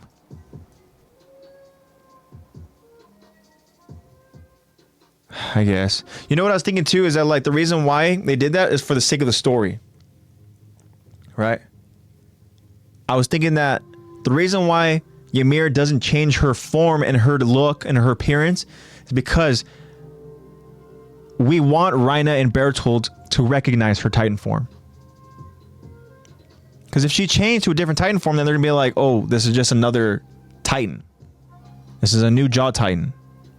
Right?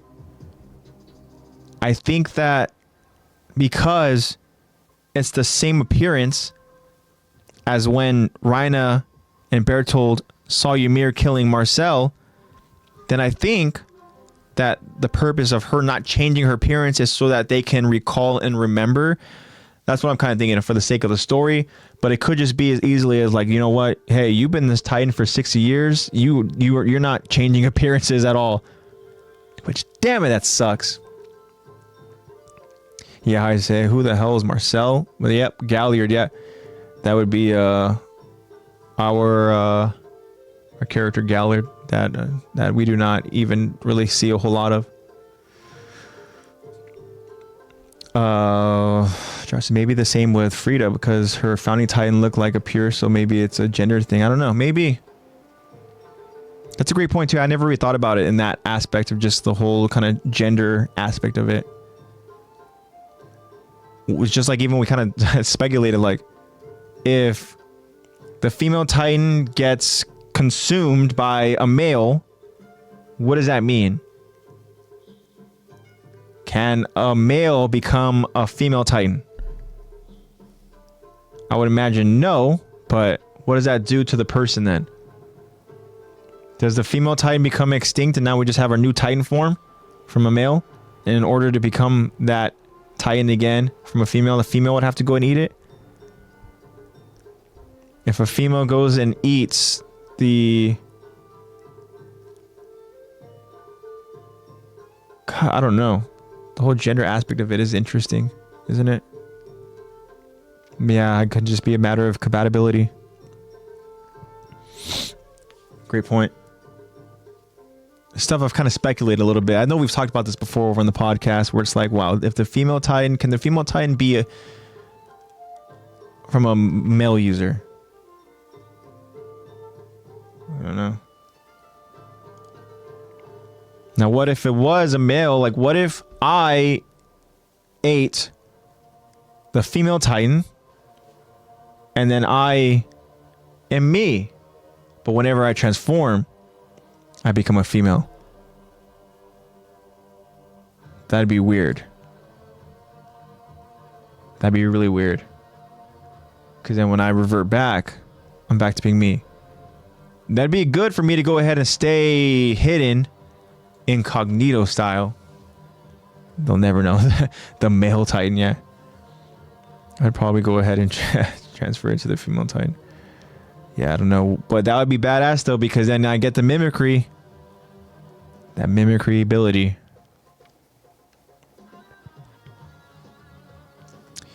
But yeah, let's go. Let's kind of see what we're talking about here with our characters. So as I stated, the scouts are traveling at night. They come across that Titan. It's a sleepy Titan, and it is not the Titans that are active over at night, thankfully, for their sake, even though Hanji, she thinks about the idea of capturing one of them, and she gets so excited about it. But alrighty, after all that, we get Eren. And Eren, at this point, is shaking, trembling. He's confused as to why he's shaking. And the more he thinks about it, the more his mind kind of consumes him. The more all of a sudden, he starts to doubt himself. And we've seen this Eren before. This Eren isn't Eren when he got captured. And this is when he essentially just decided, you know what, he's going to go ahead and die. He's okay with it. He was never even worth anything to begin with. You know, he's a failure. And yeah, he's in his own head so much weight, yeah. But yeah, Eren is at this point where he's lost the will to fight again. You know, this is not what you want on your way back to reclaim a wall. Heisei asks, can we go into detail of Annie's ability, mimicry? Does she copy off any ability? How does it work? So, as far as all that, I mean, we haven't seen her using her abilities. Other than just her hardening ability, right? Now, the hardening comes from what? The hardening is that armor from the armor titan, right? Or that's not Warhammer, right? Warhammer is different. Josh says that gets explained in the next part. Interesting. Ohio says the attack. I guess it's true. There is a hardening there. But there we go. Heisei, we gotta wait. We gotta wait for the next part, and then we will get our answers. Thanks so much for that, Josh. We can revisit that for sure as we talk about mimicry once we go ahead and we see it. Josh says hardening is a trait for all the Titans. Really? Wow. Ain't that handy?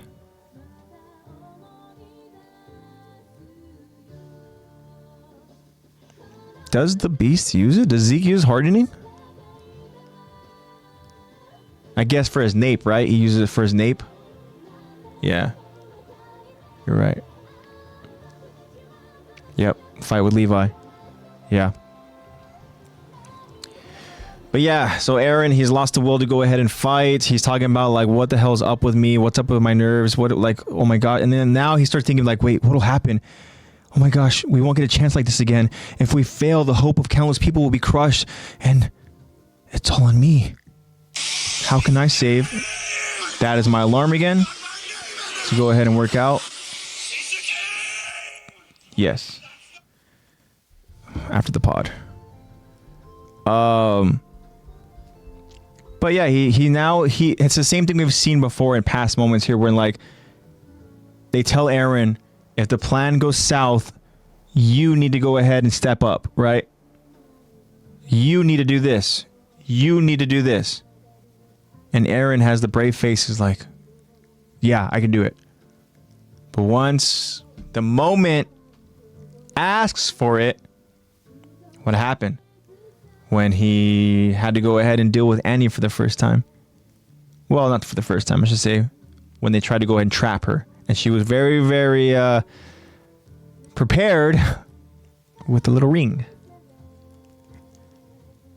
And then he had to go ahead and try to take her out and fight her and capture her. And he couldn't transform.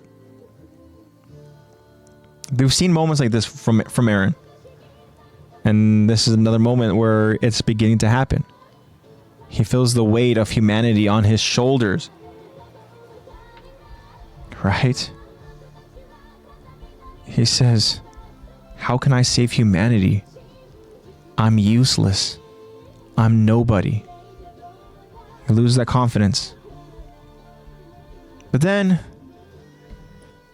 Jiminy Cricket, our friend, we know how much Heisei loves him. Armin is here to go ahead and try to be a good conscience and try to go ahead and help him and calm him down. Remind him of just how strong he really is. And that is essentially Armin just telling him like, look, I'm scared too. Obviously, this is after Eren trying to just being very, very fake and be like, what? No, I'm just cold. Right? Oh, Armin gets the spotlight. Hell yeah.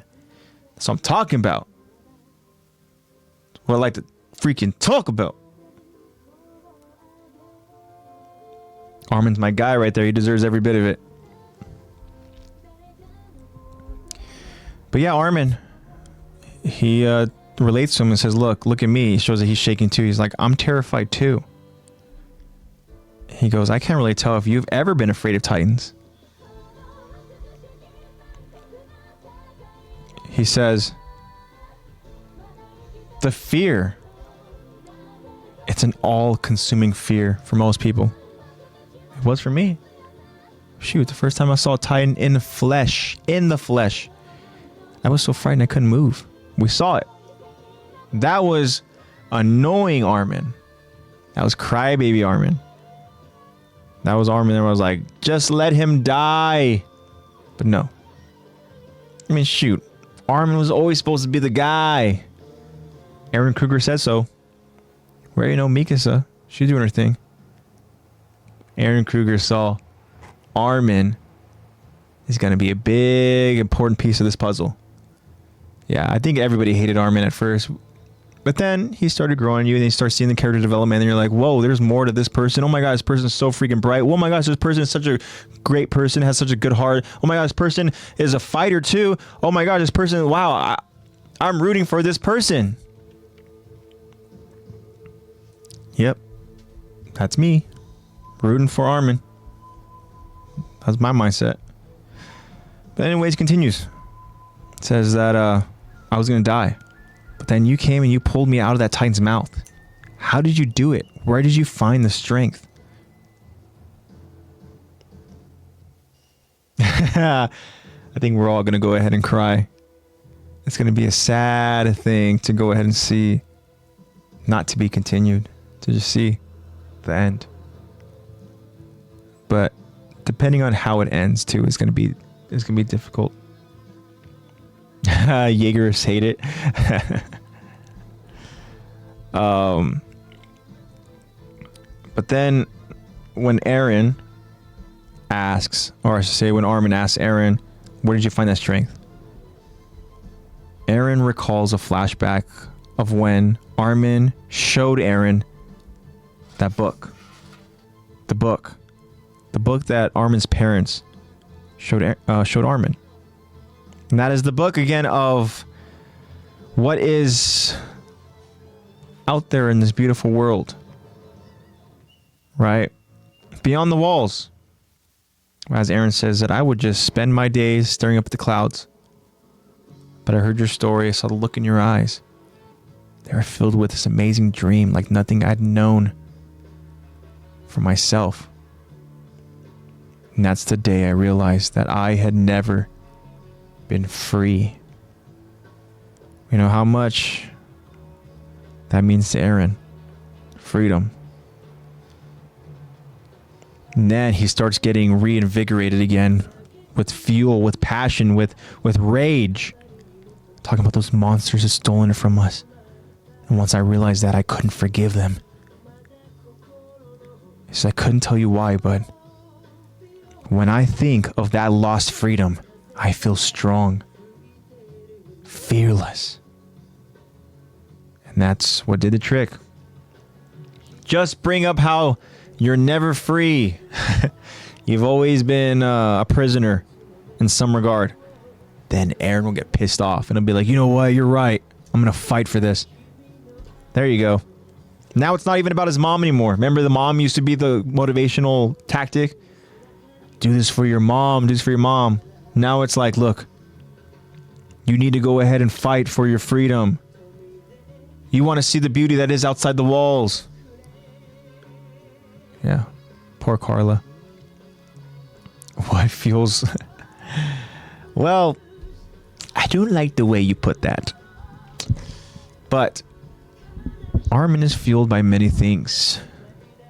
Starting with tranquility amongst humanity. We're not trying to start a war here, people. Why does there need to be bloodshed? Yeah. What fuels Armin? Yeah, at this point, yeah, definitely the sea. Definitely the idea of exploring the beauty again that is this world and what the world has to offer, and he's seen it over in this book. He's seen the beautiful icy mountains. He's seen the beauty of the sea. There's so much to go ahead and explore. There's no reason to stop now, because if I stop fighting, then I'm never going to have the opportunity.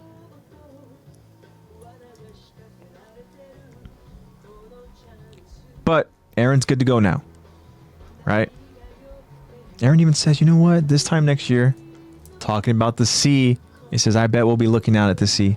Now, let me ask you guys, is it literally a year from now that we get that sea moment? Because we know that Eren has like the somewhat kind of like longer hair. Is this another foreshadowing moment here from Eren in his memories? Is he having future Eren tell him like, look, a year from now, you guys will be looking out at the sea? The fact that he says, this time next year, we'll be looking out at the sea. I don't know. I really don't. It could be another foreshadowing moment here from future Eren. Seeing the outside world. But then, yeah, Josh says, yeah, a year, I think. So again, Eren, again, he's able to accurately point out an event that's going to take place. Shocker. But then as they're going in, they're traveling through this mountain, right? Back home to Shiganshina. Mikasa hears water running. She goes and she notices, she looks around. She has this sense of familiarity. She goes and she recalls memories of being in this same place a long time ago, gathering firewood. And then we get again a glimpse of them young, literally at the beginning of this story.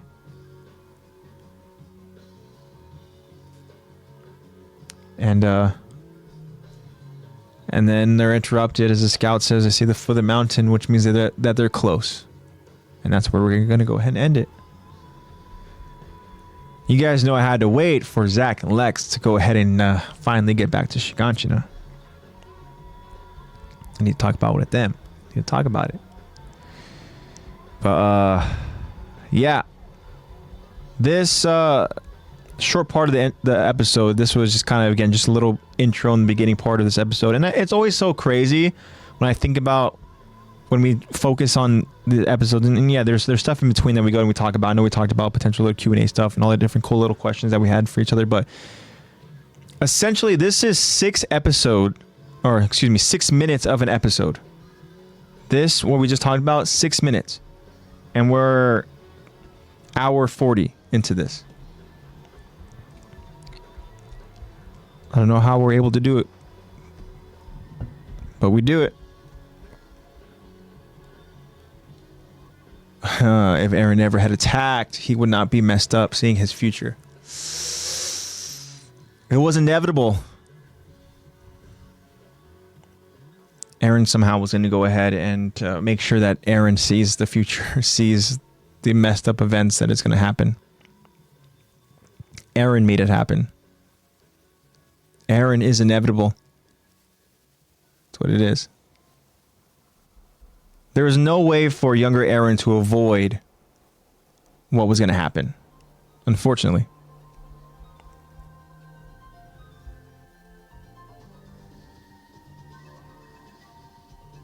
The AttackOnTitan future vision didn't mess him up.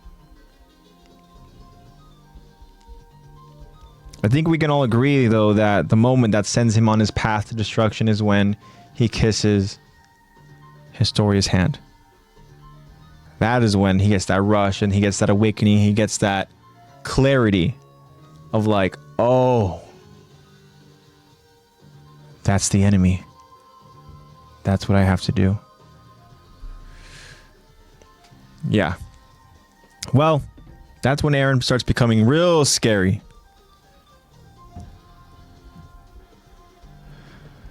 But yeah, guys, that's all I got for you guys in this episode.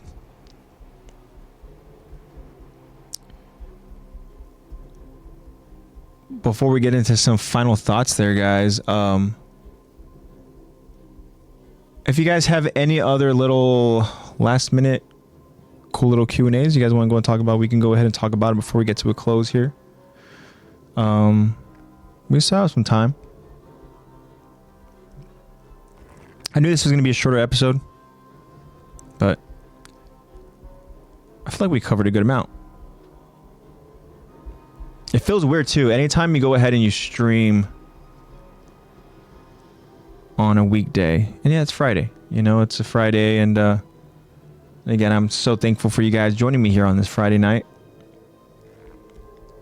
But whenever I go ahead and I pod after a full shift of work, there's always something about it that just like, you just feel it in the body, feel it in the bones. You're like, oh man, missing something right now. Missing that juice. Missing that energy. Especially when I don't have my friends here, Lexi or Zach. Thank goodness I have you guys. Cool, you guys had the same thought, yeah. Predictions, what do I think? How will it end? I mean, obviously, with Eren being announced as the father to Historia's child. I don't know.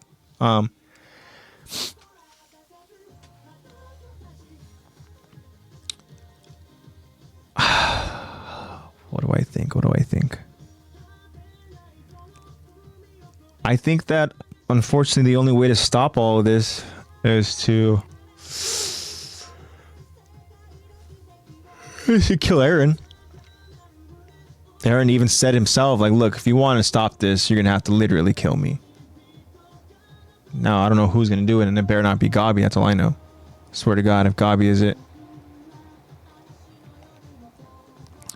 Yeah, thanks. I was gonna say I was gonna have to tiptoe around this a little bit.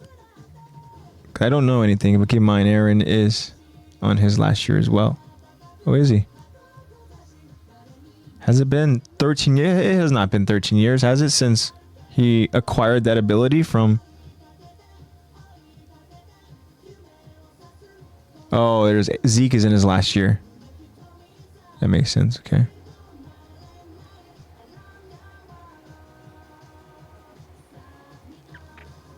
So Zeke is in his last year, and it hasn't been a good year for him so far.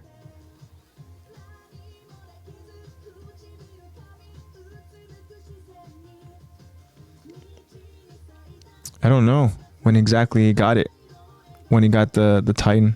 He was obviously very young.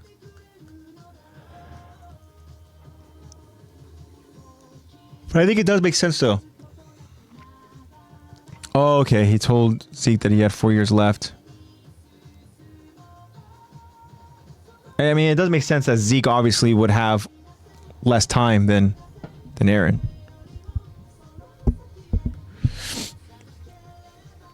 But I don't know. I think that I hope that this is how I want it to end. This is how I want it to end. Not how I think it's going to end. This is how I want it to end. I want it to end where Eren goes about his business trying to think that he's doing what is right.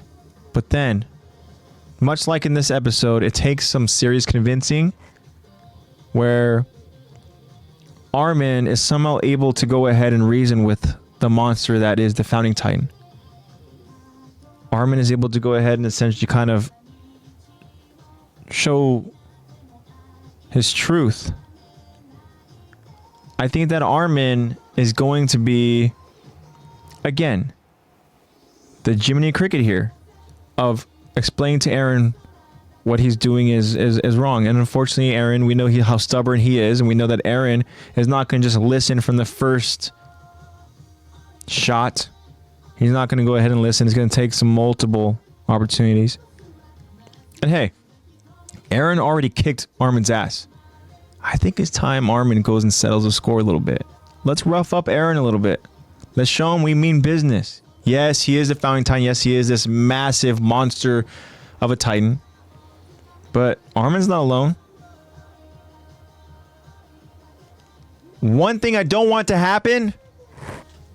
I don't want Armin to die. I don't want Levi to die. And is anybody else off limits? Can I see that I want Jean to die? No, that's probably bad. Sorry, Jean.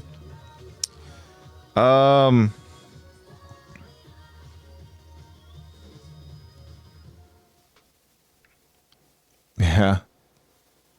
Eren already told Mikasa. Mikasa wanted things to go back to how they were, and Eren told him, look, things will never go back to how they were. Things have changed forever.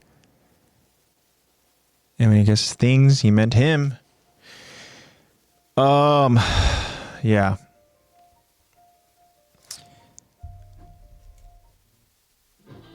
That's tough, man. That's tough. There's so many ways that this thing can go. And it's not going to be a happy ending, of course. But in reality, all I want is for our three characters that we all love so much, and Armin and Eren and Mikasa, to find peace, to be happy together in some capacity, and to be able to go ahead and move forward with whatever is left with their life.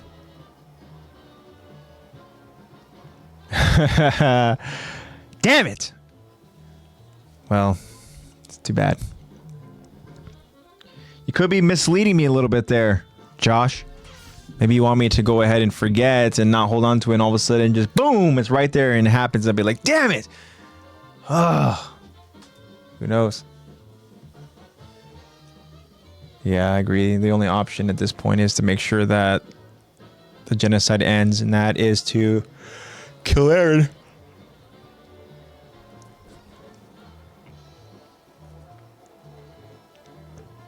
It'd be so nice to go ahead and just say, you know what?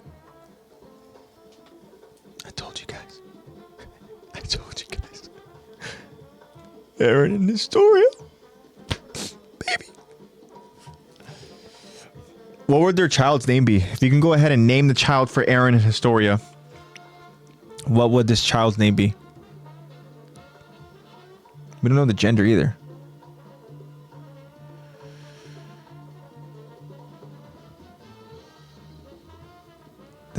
Child's name would be Hysteria. No, it would be nothing. Eren Flock, Levi Jaeger.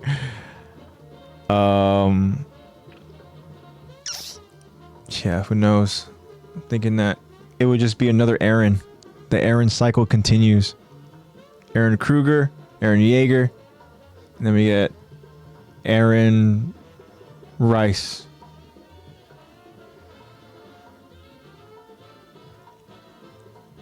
The Marley continent destroyed. I mean, that's a good question, because what I remember from what I saw is that obviously, like, Annie's father is leading this charge of them trying to go ahead and find, you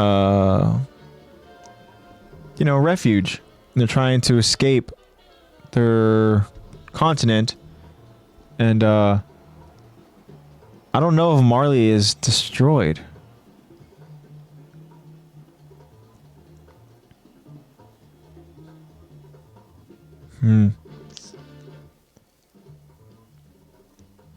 Like, is this battle gonna just take place over in Marley again?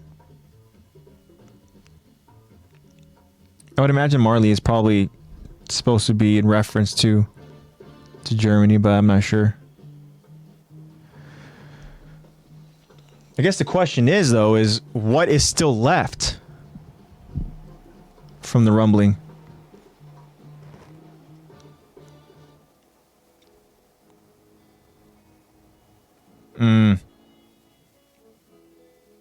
So is that, because that means Marley's wiped out?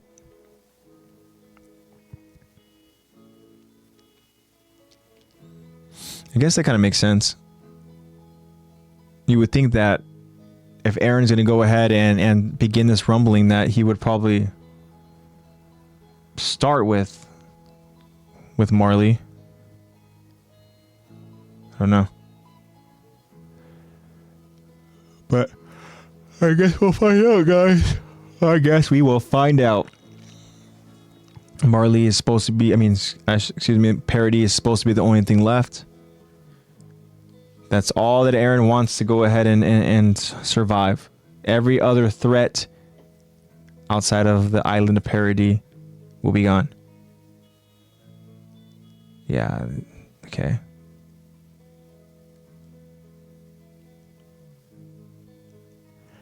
So I'm guessing that means that like when they encounter Eren, which obviously it ends the final part that which we have now. They're gonna go ahead and battle Eren as maybe the rumbling continues. Don't know. I'm excited to go ahead and see how this whole thing's gonna go ahead and kind of play out. I am prepared to feel sadness and pain. Yeah, you're right. The rumbling is yeah.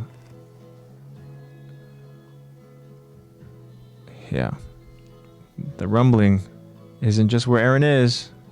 Still millions and millions of colossals roaming the planet.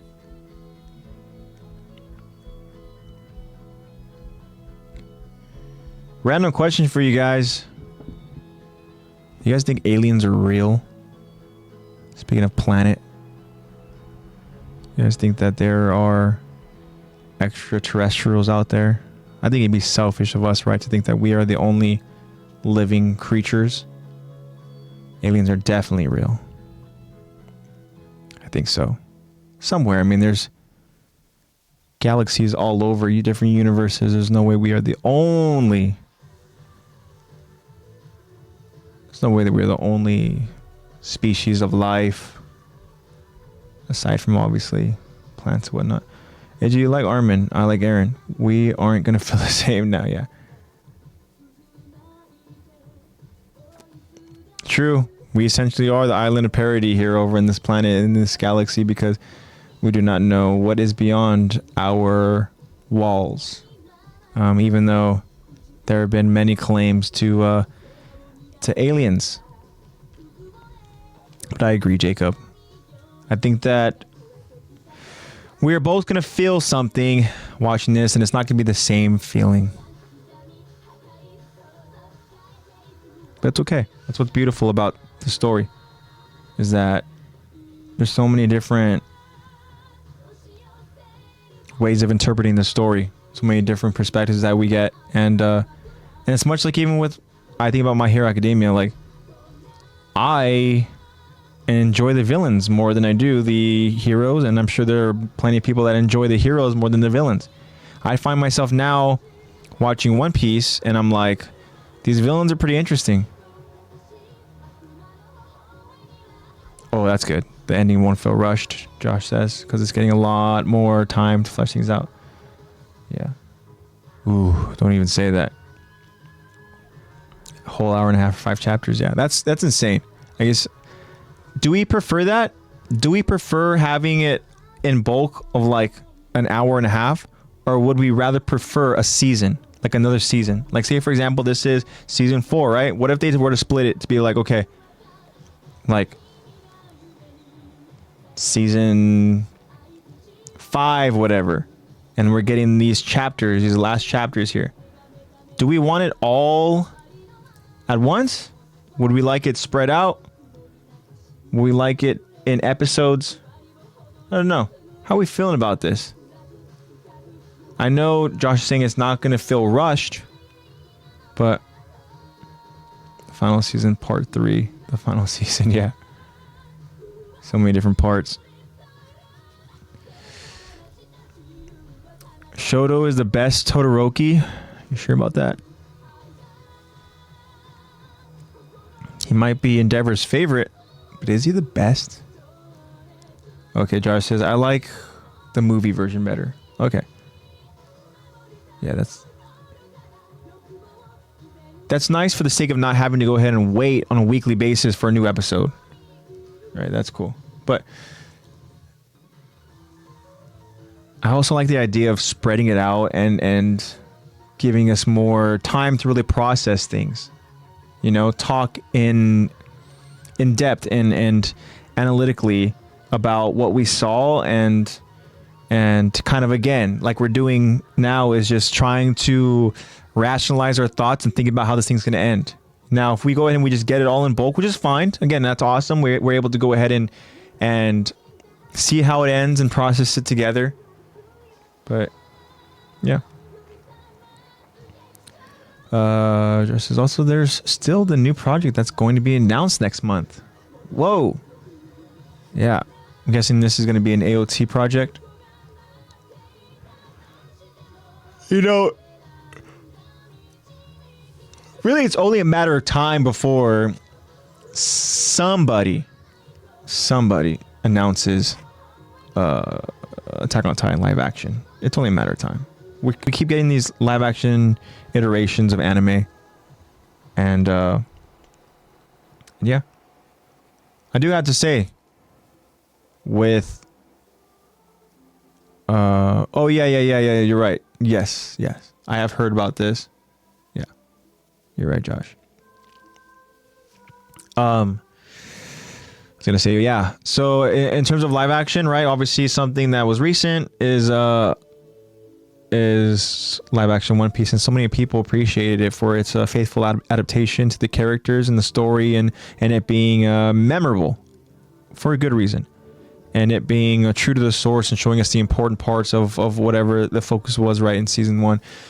Now, for anybody that watched, that enjoyed, and even was their childhood of Dragon Ball Z, or just any Dragon Ball in that capacity, even if you're still watching it dubbed, because Sean Schemmel is the voice of Goku. I saw something today. He spoke about the live action adaptations of anime, and he pretty much left it at this. Like, look, nobody has found a way to adapt anime into live action, because it's not supposed to be. Makes sense, right? But he also said that, look, he mentioned the Dragon Ball Evolution one, which, again, we all know that's just pure shit. Talk about finding the essence of the character and what makes them them. Like, there was misses all over the place there. But Sean Schemmel brought it up, and he talked about that as an example for a miss for a live action, which is the example for an absolute miss. And then he talks about One Piece, and he says that it was terrible. He says that, again, this is from the mindset, I think, of him being adamant that anime is not supposed to be live action. Which, hey, yeah, that's a great point there. But to say this live action adaptation of One Piece was terrible, I think that's kind of tough to say, because I enjoyed it. Even Josh right here said, or excuse me, even Jacob here, Heisa, says, I finished the live action, I loved it. Yeah, you know, this is coming from Heisa, it's coming from Jacob, who would talk shit about One Piece in chat. Now you see, my friend. Yeah, I agree. Josh said it's an adaptation, people. They need to stop comparing and trying to do like a one-to-one comparison. And yes, I agree. I think Sean Schemmel really has investment in it, because obviously he's a part of anime, right? Oh, nice. Got your own Luffy hat? Hell yeah. I liked it a lot. Got your own straw hat. Are you watching? Are you gonna go ahead and watch more One Piece? I mean, when I say that, like, are you only gonna watch live action, or do you need more One Piece content? Do you need to go ahead and watch more, as in you're watching the anime? Or are you gonna go ahead and maybe watch the anime? I know you said on your deathbed, you know, I don't know, or aren't gonna go ahead and watch it, which is fine. You know, you can only watch for the live action, and that's great, because from what we've seen, the live action adaptation just shows you really the important parts. Now we all understand that Ichiro Oda, the creator, announced that season 2 is happening.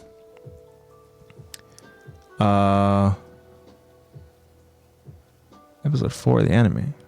Does that mean you started it, or does that mean that on your deathbed you'll be on episode 4? But I know that Oda announced that Netflix is going to go ahead and greenlit season 2.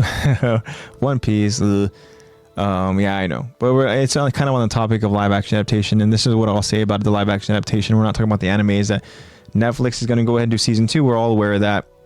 Shocker, right? Well, obviously, it shattered the views in blah blah blah. But I saw something where like Netflix would like to do 6 seasons. 6 seasons? That's insane. Think about these young adults that are portraying the Straw Hats and how much older they're going to be. They're going to have that Stranger Things issue where all of a sudden these characters are aging very, very rapidly. And thinking about even Luffy's character, I mean, granted, he's still, I think, 20 years old, but he is going to go ahead and grow up to go ahead and become this person that, I don't know. I would love to see the adaptation go ahead and go on for as long as it can, but it's tough with real people. But Josh says, I think the live action is a breakthrough for anime. I think if it's good, then it's going to be a gateway for people to go ahead and watch the anime, and which is good. I mean, the more, the better, right? It's just like if we're here talking about this, live action Attack on Titan that was announced, and then whatever time frame wise, all of a sudden it gets released, and we start watching it, right? And we're like, here we are in this podcast, like talking about like, wow, it is actually good. Like the actors, they do an amazing job of portraying the characters. The story is accurate. They talk about the important parts of the Attack on Titan live action.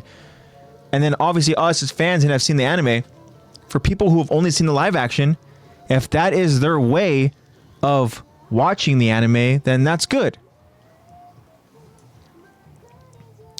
I say, you dirty dog, you. Started it. I even got some statues of Nami, Boa, and Robin. Yes, they have bathing suits on. Do you want me to sign them? I'm kidding. Do you want to bring them over? I'm kidding. Yeah, that's cool. That's cool. I mean, again, whatever it takes for you to go and start watching it. But if you just started it, my friend, you just need to commit. Commit to it. Commit to One Piece. And when I say this, I say it with all the love and the hopes that you will continue watching to that point, because then it's going to get really good. But you just need to get to Water 7. And where the hell is Water 7 at? Shoot, I want to say that's probably like 400 episodes into it. Let's say that for the sake of this quick conversation here.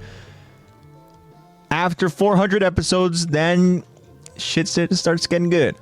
But you just need to commit. Yeah, Josh says a live action Attack on Titan can easily be done. It's only 87 episodes. Yeah, and it will be done by our friend Eddie. Eddie's going to go ahead and he's going to work his way to becoming the right person for this job. It's being done with One Piece. I think about one of the showrunners. I think his name is Matt Owens. He is a huge fan of One Piece. And he's the one that's he is. He's the one who is the showrunner. He's the one who is calling the shots, except for Oda. He's speaking literally. He's working with Oda. Now, Eddie. Ooh, let's think about that for a second, guys. Eddie works his way to go ahead and be the person to go ahead and do this live action Attack on Titan, he gets to work with Isayama. Oh my gosh, that would be a dream. That would be a dream. As I said, Eddie, hey, think about your boy here for a potential role. Let me go ahead and read for some characters, you know, we can see what we're working with here. Would love that. I know Heise would want to go ahead and be Flock. Josh, who do you want to be? Who would you go ahead and read for? No, audition for. As Josh says here, Oda's very proud of the live action. Yeah, I've heard the same too. Heise says, I even got a Gear 5 statue, but yeah, I watched the episodes both sub and dub. I can't decide. Oh, you know what? Zach told me. You asked him. Yeah. And I think that for you, Heise, being a fan of the dubbed, right? You've watched dubbed anime before. At the same time, though, it's like, damn. I think Zach was right, though. You got to go ahead and really kind of decide for yourself.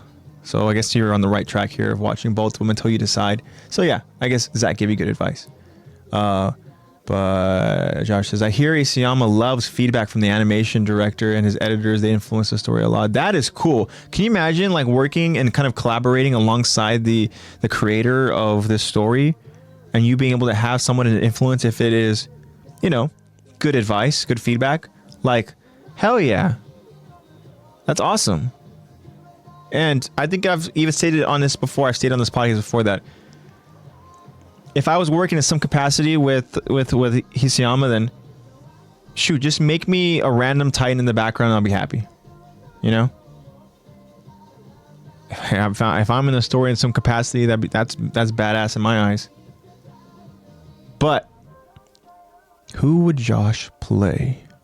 Josh says, you know, Eren or Levi. Yes. It says, or Porco.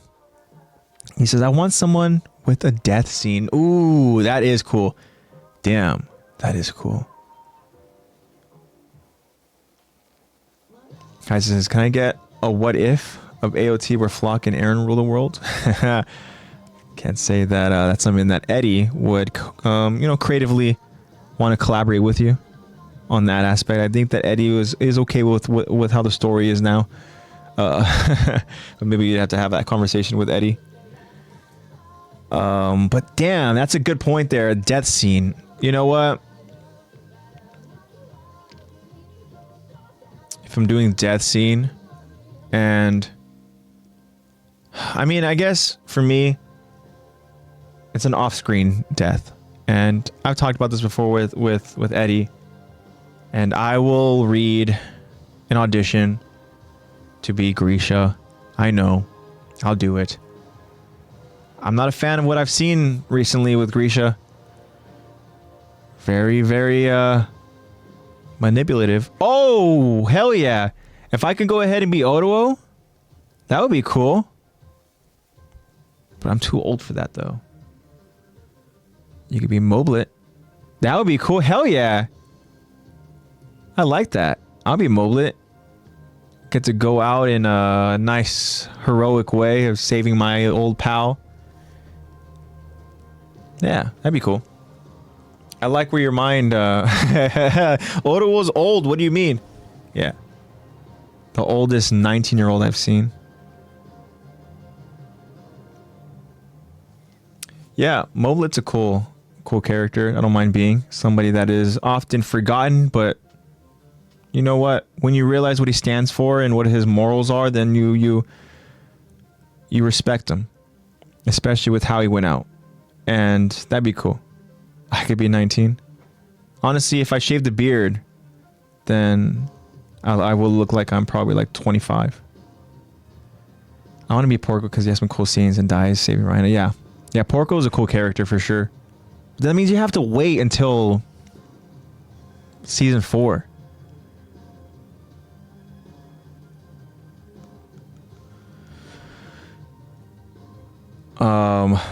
What was I gonna say that I would be okay with being? Nami's supposed to be 18, but the actor is 13. Oh, you're right. Yeah, you're right. I was surprised to go ahead and see that. That Emily Rudd, I believe, is that her name? That she is the oldest of the actors who are playing Straw Hats. The other ones are like 27, 26, with the exception of Luffy. And Yaki, I believe, is like 20, as I said. But yeah, 30. And damn, does she look good for a 30. Am I right? Hey, guess who just turned 30? Holler at me, Emily. Hey, guys, let's make Emily a fan of this podcast. Let's have her join us in chat. Just start tagging her. Tell her to watch Attack the Talk. Let's spam it until it becomes a thing or until she hates us. Heise, you would be... If Heise knew that his Nami was in chat, bro, you're busting every comment for sure.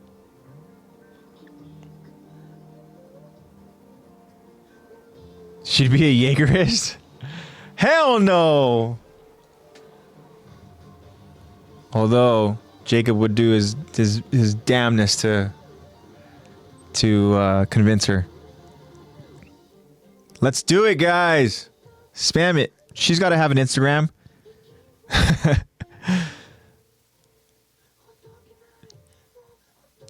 Just literally just spam just like the Attack to Talk podcast, Attack to Talk podcast, Attack to Talk podcast, and all her posts, Attack to Talk podcast, Attack to Talk, to the point where we will get acknowledged at some point, and then we will get a restraining order. She'd be like, who the fuck is this person? And then she's gonna go, you know what she's gonna think it is? She's gonna think that it's me. And I'm gonna be known as this creeper. And then I'm never gonna have a shot at trying to join the cast in this live action One Piece.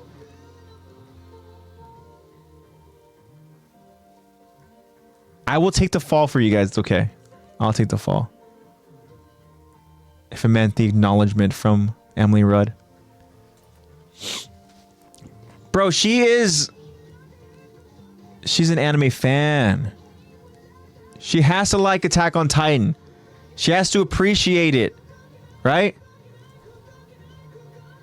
Can you imagine if she somehow was auditioning for like Attack on Titan and all of a sudden like I go in audition for Moblet and somehow they go ahead and they kind of like will somehow cross whatever with actors. She's going ahead and she's trying to be like, let's say for example she's trying to be Petra. Okay? We can see Emily Rudd being Petra, right? We can see it. And she's auditioning for it. And I go in. La da da da da. Hey guys, name's AJ. I'm auditioning for Moblet. Where do I wait? I'll go ahead and wait over there with the group of people. I walk into the next thing you know. Oh shit. And Emily's like, no. The next thing you know, security is escorting my ass out of the building. It's you. Hey, what's up, Emily? I'm like, hi. Nice to finally meet you. Oh wait, I'm sorry. I have to stay away from. Is this far enough? Yeah, she would freak out. No, that wouldn't happen, right, guys? She would be one of us. I'll be the Mineta. Yeah. Mineta is a character where it's like, okay, annoying while watching. But it would be fun to go ahead and portray this goofy character. Who would Lex be? I've always thought that Lexi would be a good Ymir. Obviously talking about Ymir. Krista's Ymir. But yeah, Lexi, she can go ahead and be a good Frida. For sure. Oh yeah, if we're talking My Hero, then yeah. then yeah, for sure, Jiro.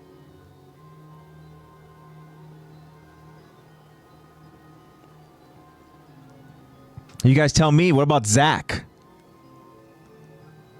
Who is Zack in Attack on Titan? And who is Zack in My Hero Academia?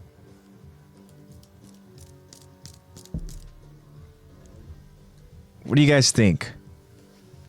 Who is Zack? Oh, I love that a lot.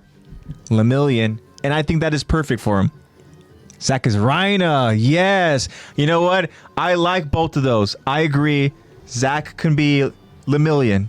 For sure. You know, me and Zack, every week we go ahead and we will practice voice acting, and we will go through the different manga and delegate characters for ourselves and stuff. And then so we try to come up with scenes. And whenever Zack wants to do a Lemillion scene, I love it so much because it fits him so perfectly, and he's able to go ahead and just capture. Again, it's about kind of just not just portraying yourself as a character. It's about capturing the essence of the character, right? And it's so good. I think that he'd be a great Lemillion. And then Rhina, I think that would be a fun role for Zack. For sure. Zack would go ahead and be this bipolar character, this soldier of a character. Yeah, hell yeah. That'd be cool. That's great choices, guys. Now, who would you guys cast Lexi as? I know we said who would Lex be, but if you guys were the Mike for Zack, yeah, I think Zack would be so happy to be any of these characters. But if you guys were saying doing like a casting call, and you guys are casting for characters, and you see Lexi, you're like, oh, okay, this person has something. Who are you casting Lexi off? Lexi could pull off a good Peak or Ymir, yeah. I agree. I think Lexi would be a good job. I don't get something. What's with warrior and soldier thing with Rhina? So that's the differentiation of Marley and Parody, right? So he kind of grew up to be this warrior in Marley, right? But then being a cadet here in this training, they're training them to become soldiers. He kind of lost that fine line, that mindset where he's like, okay, what am I? What am I trying to be? And he went full method in his portrayal of being a soldier, that he became so good at it. He became so appreciated for being this soldier, because as Josh stated earlier, he was never even supposed to be a Titan warrior. It's only because Marcel was protecting his brother Porco that Rhina received the ability of becoming the Armor Titan, thus becoming a warrior. So when you go from one spectrum and Marley being the runt of the class to going to Parody, this island where you're supposed to infiltrate, and becoming the top tier soldier of your class, his mindset started really playing tricks on him. He started appreciating being this person that a lot of these characters in his class, looked up to him. They looked up to him. He liked it. But that's kind of like the difference there. But what about you, Heise? What says you, Jacob? Who are you casting Lexi as? You already did. Duh. You said Jiro. Okay. Now, what about me? So, Josh, you decide for Attack on Titan. And, he said Peak as well. Okay. Peak okay. So, Josh, you delegate my Attack on Titan role, and Jacob, you delegate my Hero Academia role. I am curious to go ahead and see what you guys say.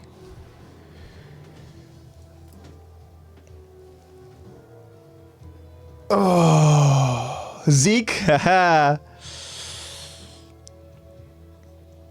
What about in My Hero? And Heise, what do you say for Attack? Moblit. I like it. You know what? You convinced me when you mentioned Moblit. Again, he's a character where you kind of like, he gets lost in the mix of characters. You know, he doesn't really get the spotlight, which is fine because truthfully, this may be weird saying because I am the host of this podcast, but I don't really enjoy the spotlight out in public.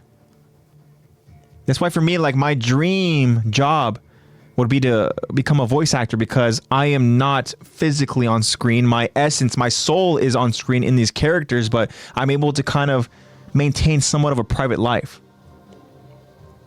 How much of a nightmare would that be if all of a sudden, like, I'm out and about and they're like, oh, hey, AJ, whatever, like freaking paparazzi or whatever the case is. If I'm like being this actor, I mean, it would be an incredible experience, no doubt, but you lose your sense of privacy. But yeah, he is in the mix. Marco would be really, really cool too.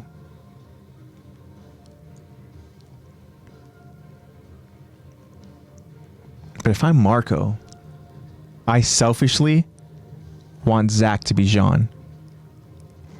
I want to have that conversation with Zach. I want to tell him that he would make a good leader because he's relatable. It's not because he's strong. It's not because he's this imposing force. No. It's because people can relate with what you stand for. I want to be Marco to Zach's Jean. You hear that, Eddie? Make it happen. And if we get too old, and this is like years down the line, then I want to be Grisha, and you and Eddie, you can make Zach Hannes. I would love to see Zach as Hannes. I'm just Zeke, yeah. I also think that I would. Ooh, Josh wants to be Eren Kruger. Yeah, Eren Kruger is a character where he literally just you see the memes, shows up one episode and completely just changes the entire dynamic of Attack on Titan. Yeah, that'd be fun. But I feel like that would be like a special cameo of like a well-known actor or something. I don't know, because then it would take away from it. Never mind, not a well-known actor. Yeah, it would take away from it. You don't want to go ahead and have somebody's big name take away from that whole impact. Eren Yeager, Eren Kruger, or the real one. Yeah. But good stuff, guys. Loved it. Love chatting with you guys. I think we should go ahead and get to a close. We're already going approaching 2 hours and 30 minutes. But it's been fun, guys. It's been fun just chatting with you guys, chatting with you, Josh, and chatting with you, Jacob. Thank you so much again for everybody who tuned in earlier. And if you guys are still listening, I appreciate you guys so much. This has been an interesting episode for the sake of me just doing this here solo with my friends there, listening and joining me here. Yeah, just chill podcasts, Adrian, chatting. Yeah. That's actually why I'm going to go ahead and end this, because I'm starting to get hungry. I'm going to go ahead and get myself some food. But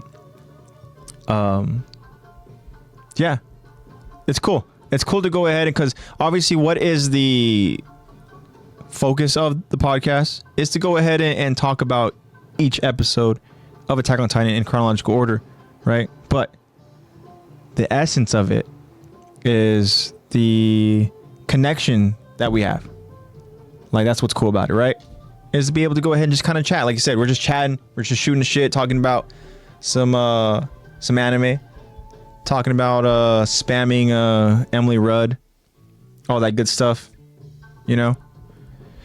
But yeah, guys, this was definitely a super fun, super chill episode of just being able to go ahead and chat along you guys, chat alongside you guys, and just go through different kind of topics and stuff. In a way, this was kind of like half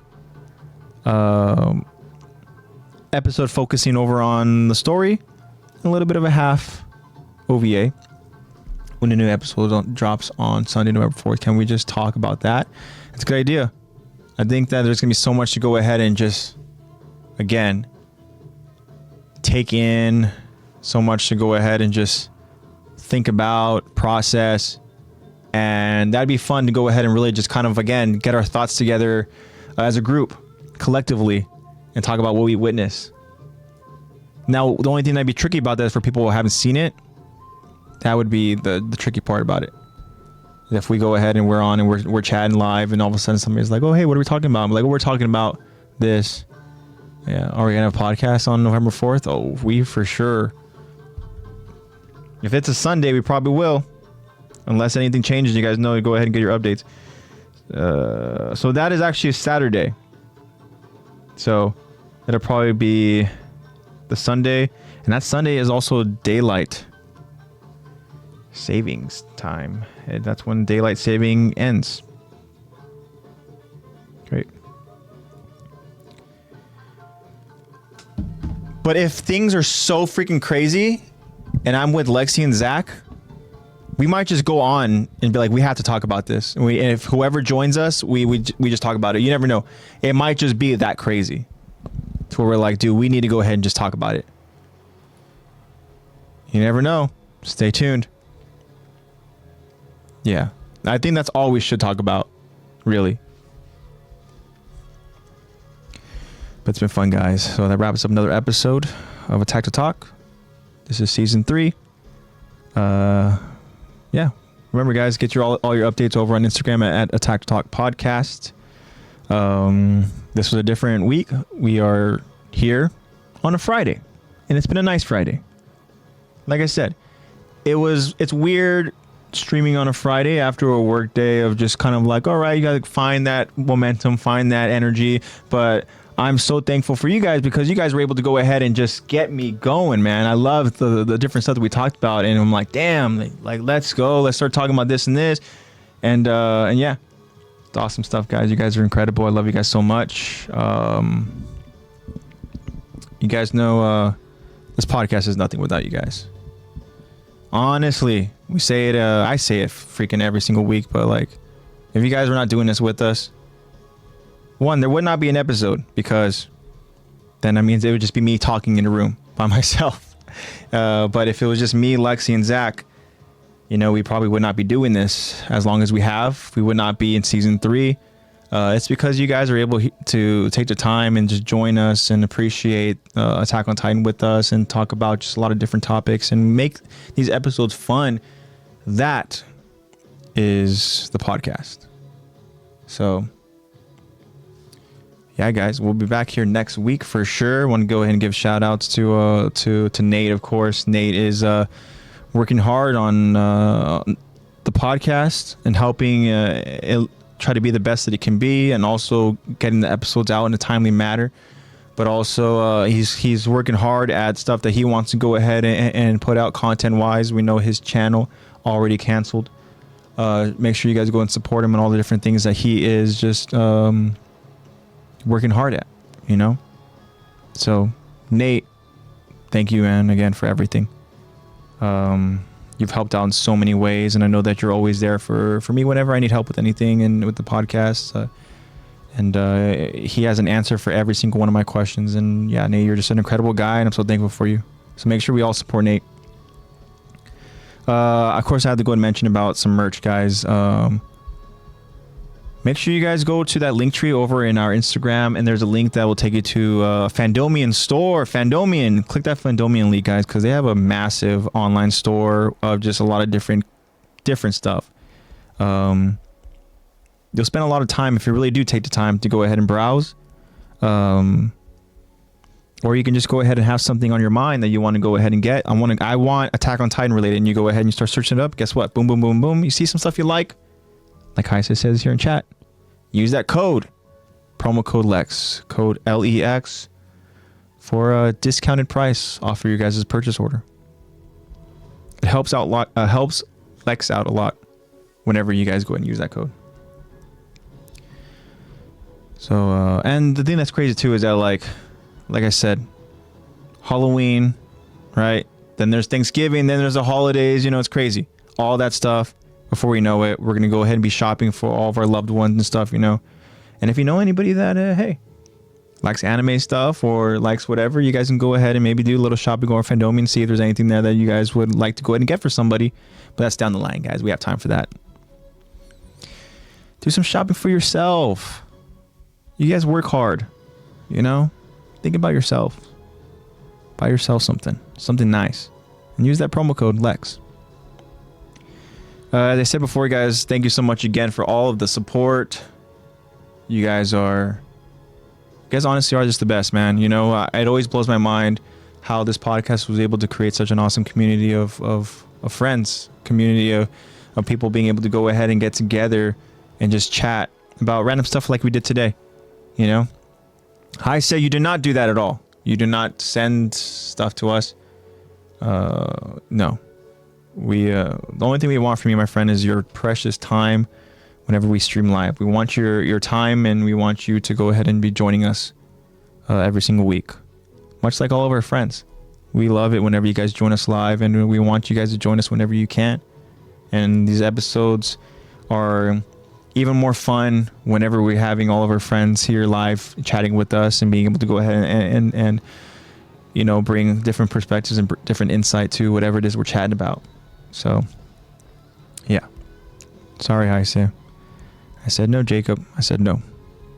But, as I said before, because we're here streaming live on a Friday, tomorrow, Saturday, look out for that Q&A question that Lexi will go ahead and put out on Instagram. And then on Sunday, Lexi will also put out the poll question. Good stuff there, guys. And then we'll talk about all that good stuff next week. We'll have a double poll question, double Q&As. It'll be fun stuff. And you guys know how much I love just seeing what the result and the feedback is and seeing the different responses. So that's all I got for you guys. And just in closing, as I say every single closing, just try to be positive-minded people. Keep pushing through this journey of life that we're all in. Try to spread love and joy. And remember, guys, you guys are never alone. There are people that love you. And whenever we're stuck in a moment of darkness, moment of sadness, there's always a light at the end of the tunnel. And I hope you guys know that we're always here for you guys whenever you need. You guys can go ahead and reach out. You know, we will do the best we can to go ahead and respond. But we will respond. And just remember that, guys. It's important to remember that there are always people there that are looking out for you, that are rooting for you, that care for you. And it's important to remember that, guys, because that's something that we constantly always forget. Being in this journey, our own personal journey, we think that we are taking it alone, and we never are. We always have people in our corner.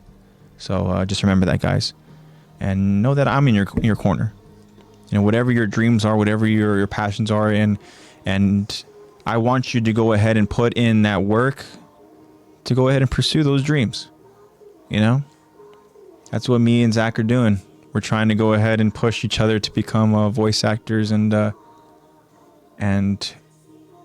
I'm a firm believer that if you put in the work, something's going to happen, whether it be what you want to happen, or whether it be some other form of opportunity, whether it be something, who never knows what life takes us or where it takes us, what opportunities present themselves to us. But all I know is that those opportunities don't present themselves if you don't do anything. So, like I said, I'm rooting for all you guys. I love you guys so much. And I will see you guys next week on Sunday. All right, guys. It's been fun.